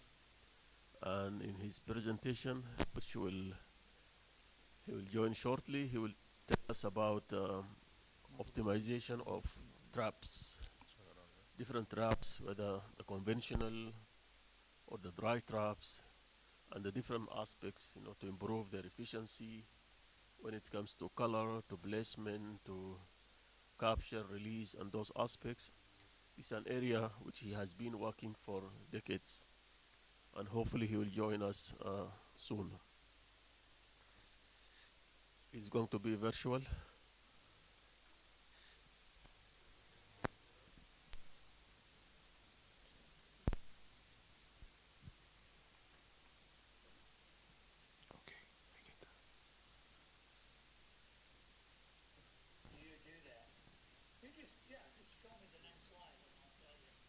Okay.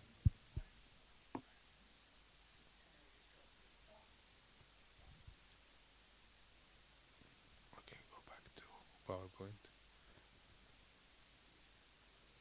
I'd like to thank Mohammed for making this possible.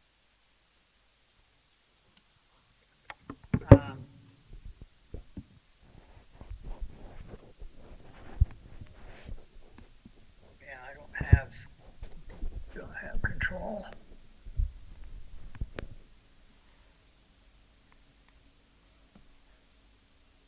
There we go. Okay, so today what I want to do is to discuss the evolution of trap design, and the purpose of this is to let everyone know some of these things are pretty obvious, that you can increase the efficiency of the trapping programs that are in place in various locations. First of all, it's known from a number of literature references that the higher the release of the pheromone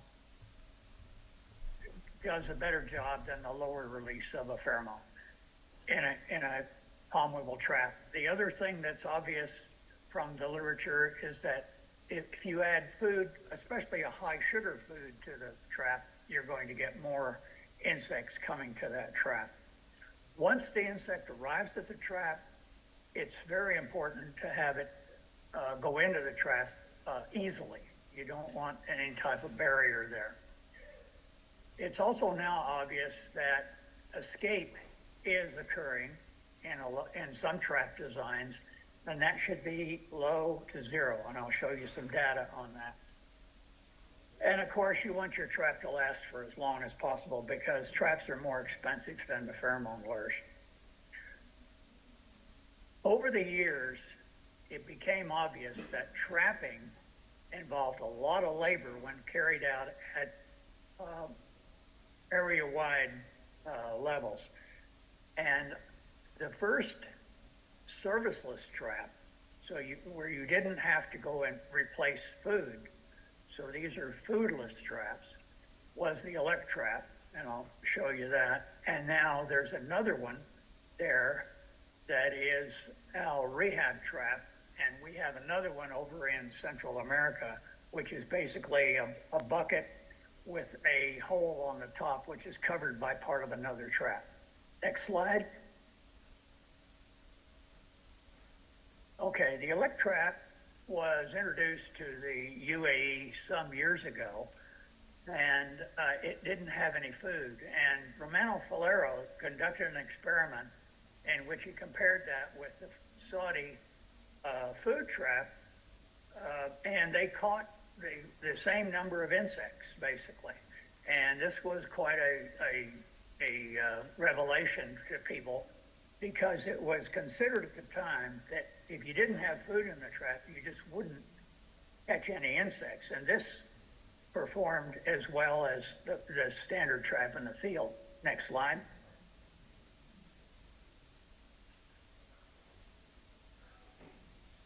So the components of this are a brush ring at the top, and you can see that brushes from the bottom. So these are about the same flexibility as paint bristles. And then there was this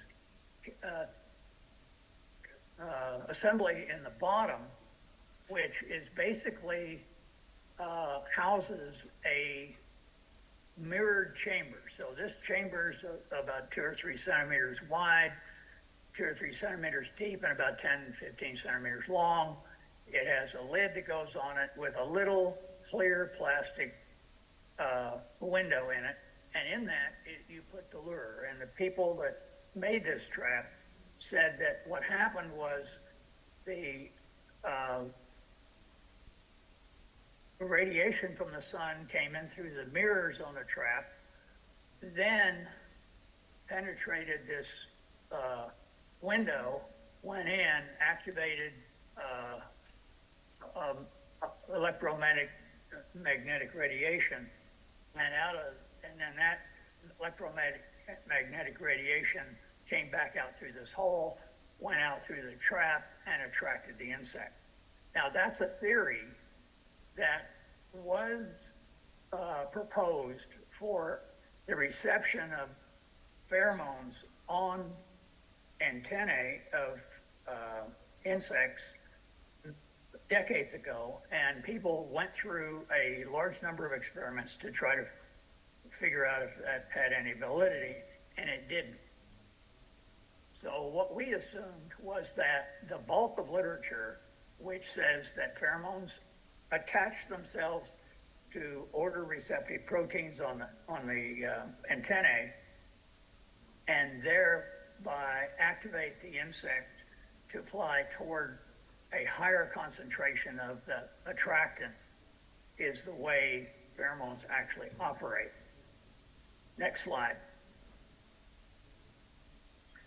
Okay, so what we did was we did an experiment where we took the windows out of this little chamber, and it didn't make any difference in the attraction to the trap. We were using R. palmarum, which is in our part of the world, which previously has acted as a very good surrogate for red palm weevil. Next slide. The chamber, although it doesn't act to generate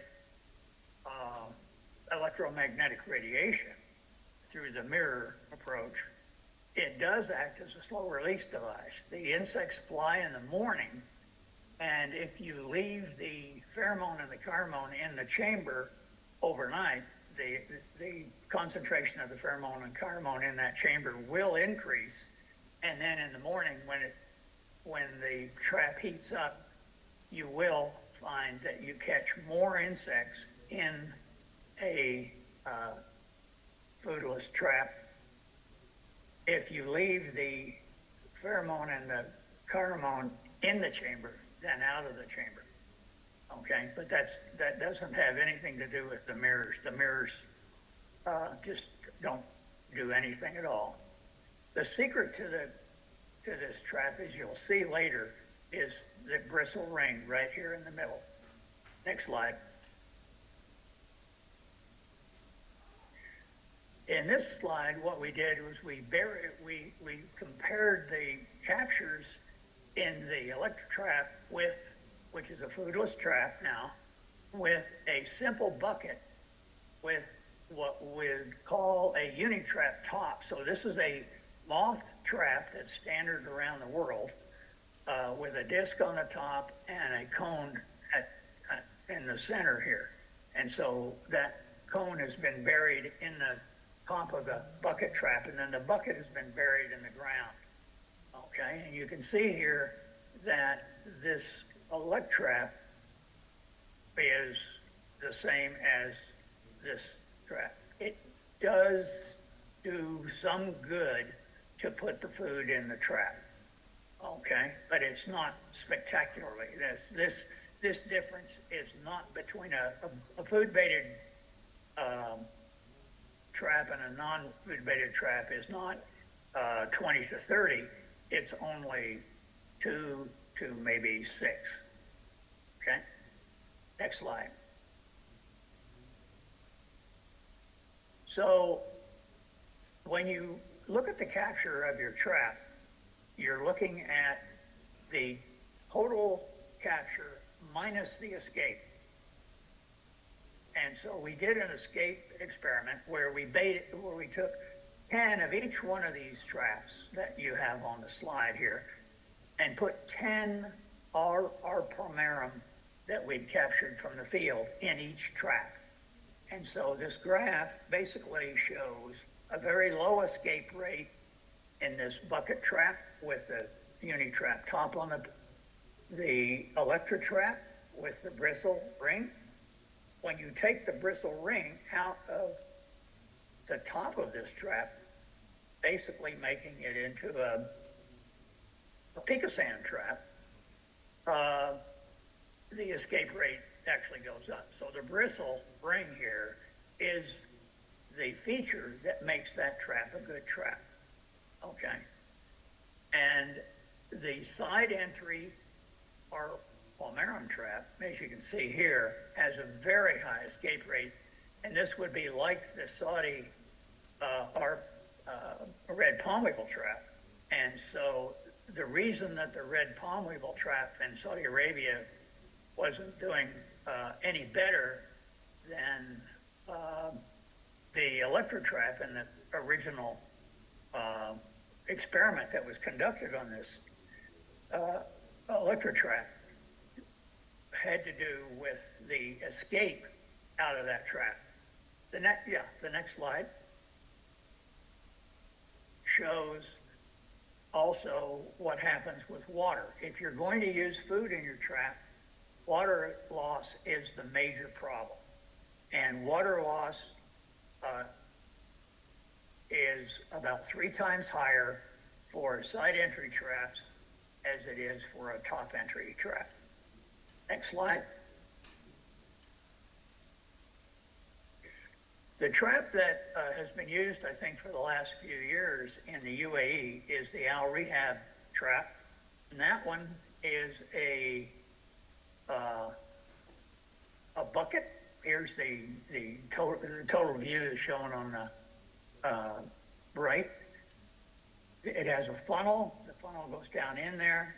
So the insect drops from some entry point down through the funnel into the bottom, and the funnel then restricts the insects getting back out, okay? The lures go into holders, which are in the top, placed in the top of the trap, like right in here,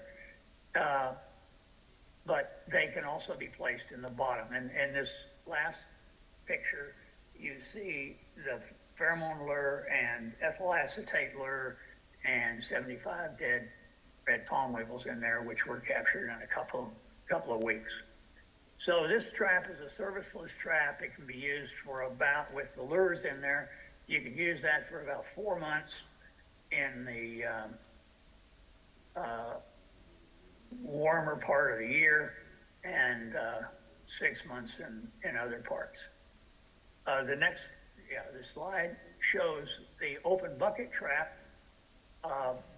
Both this open design and the one with the funnel and the lid on it are pretty well escape proof. In a Tunisian test, this one with just the holes in it worked just fine, and that same design but with 3 holes was the one that was used in the Canary Islands to monitor escapes from down trees when they were doing the eradication work. Next slide. So how to improve this? Well, the only improvement that we've seen so far that might uh, make things a little bit easier for the farmers and a little bit cheaper might be to have a steeper, less voluminous sleeve that fits over a uni-trap. And so that design you see, and we're going to try to test that in the next few months. Next slide. The experiments that I think should be done out there are the electric trap with high release lures. The way the lures are configured now, they need to be very small according to the manufacturer in order to restrict the mirror reflections. And I don't think that that's necessary. So if you put high release lures in those electric traps, which are out there, you should be able to increase the captures in those for mass trapping. And you could compare that with the Al Rehab trap. The Picasan trap could be compared with the unit trap sleeve. That's that more compact design. The cone trap and the Al Rehab trap, all with no food. So those are things that I think probably are a good idea to try. We'll try those here in Costa Rica. Next slide. The last thing I'd like to talk about is repellents. A few years ago, Romano Falero and our Camtica group did a field evaluation of repellents. These were chemicals that came from non-host plants in the native range, which is Southeast Asia, of red palmweed. And so those non-hosts, we thought might have essential oils that were repellent. And there was a repellent in there, which is turmeric oil, which ended up being reducing trap capture by about a little bit over 80%. That's been formulated in 3-month dispensers. And my guess is that since they shut down 80% of a trap capture, where the trap had the pheromone, the carmone, and the food in it, okay, that should work to slow down or maybe even stop offshoot attack when offshoots are removed. I don't know about throwing those in the top of the trees, but that might also be another possibility to shut down injury. Next slide.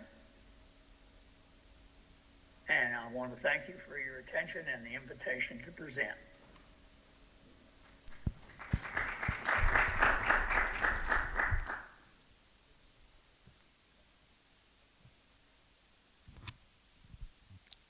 So any question? So Dr. Cam, before we close. So I think everything is clear. Now we came to the end of this session. I would like to thank all presenters and thank Romina and Dr. Cam for joining us. We know there is a time zone differences, and thank you so much for your availability and delivering this remotely. We wish if you can join us. And thanks for all participants to hold with us till the end of the session. I think 10 presentation showing different aspects, different angles, walk us through how we can manage this best. And now we need to walk the talk, because as Moises referred, the knowledge is there, but we're just waiting for the implementation. So thank you so much, and I'm giving the floor to Dr. Muhammad Bob to conclude this session. Thank you so much. Thank you, Dr. Majid. I don't have any words to say, just to thank you once again for all those who are here. those who participated online. And thank you and goodbye. We hope to see some of you tomorrow. We still have one more day in this conference. And all the best.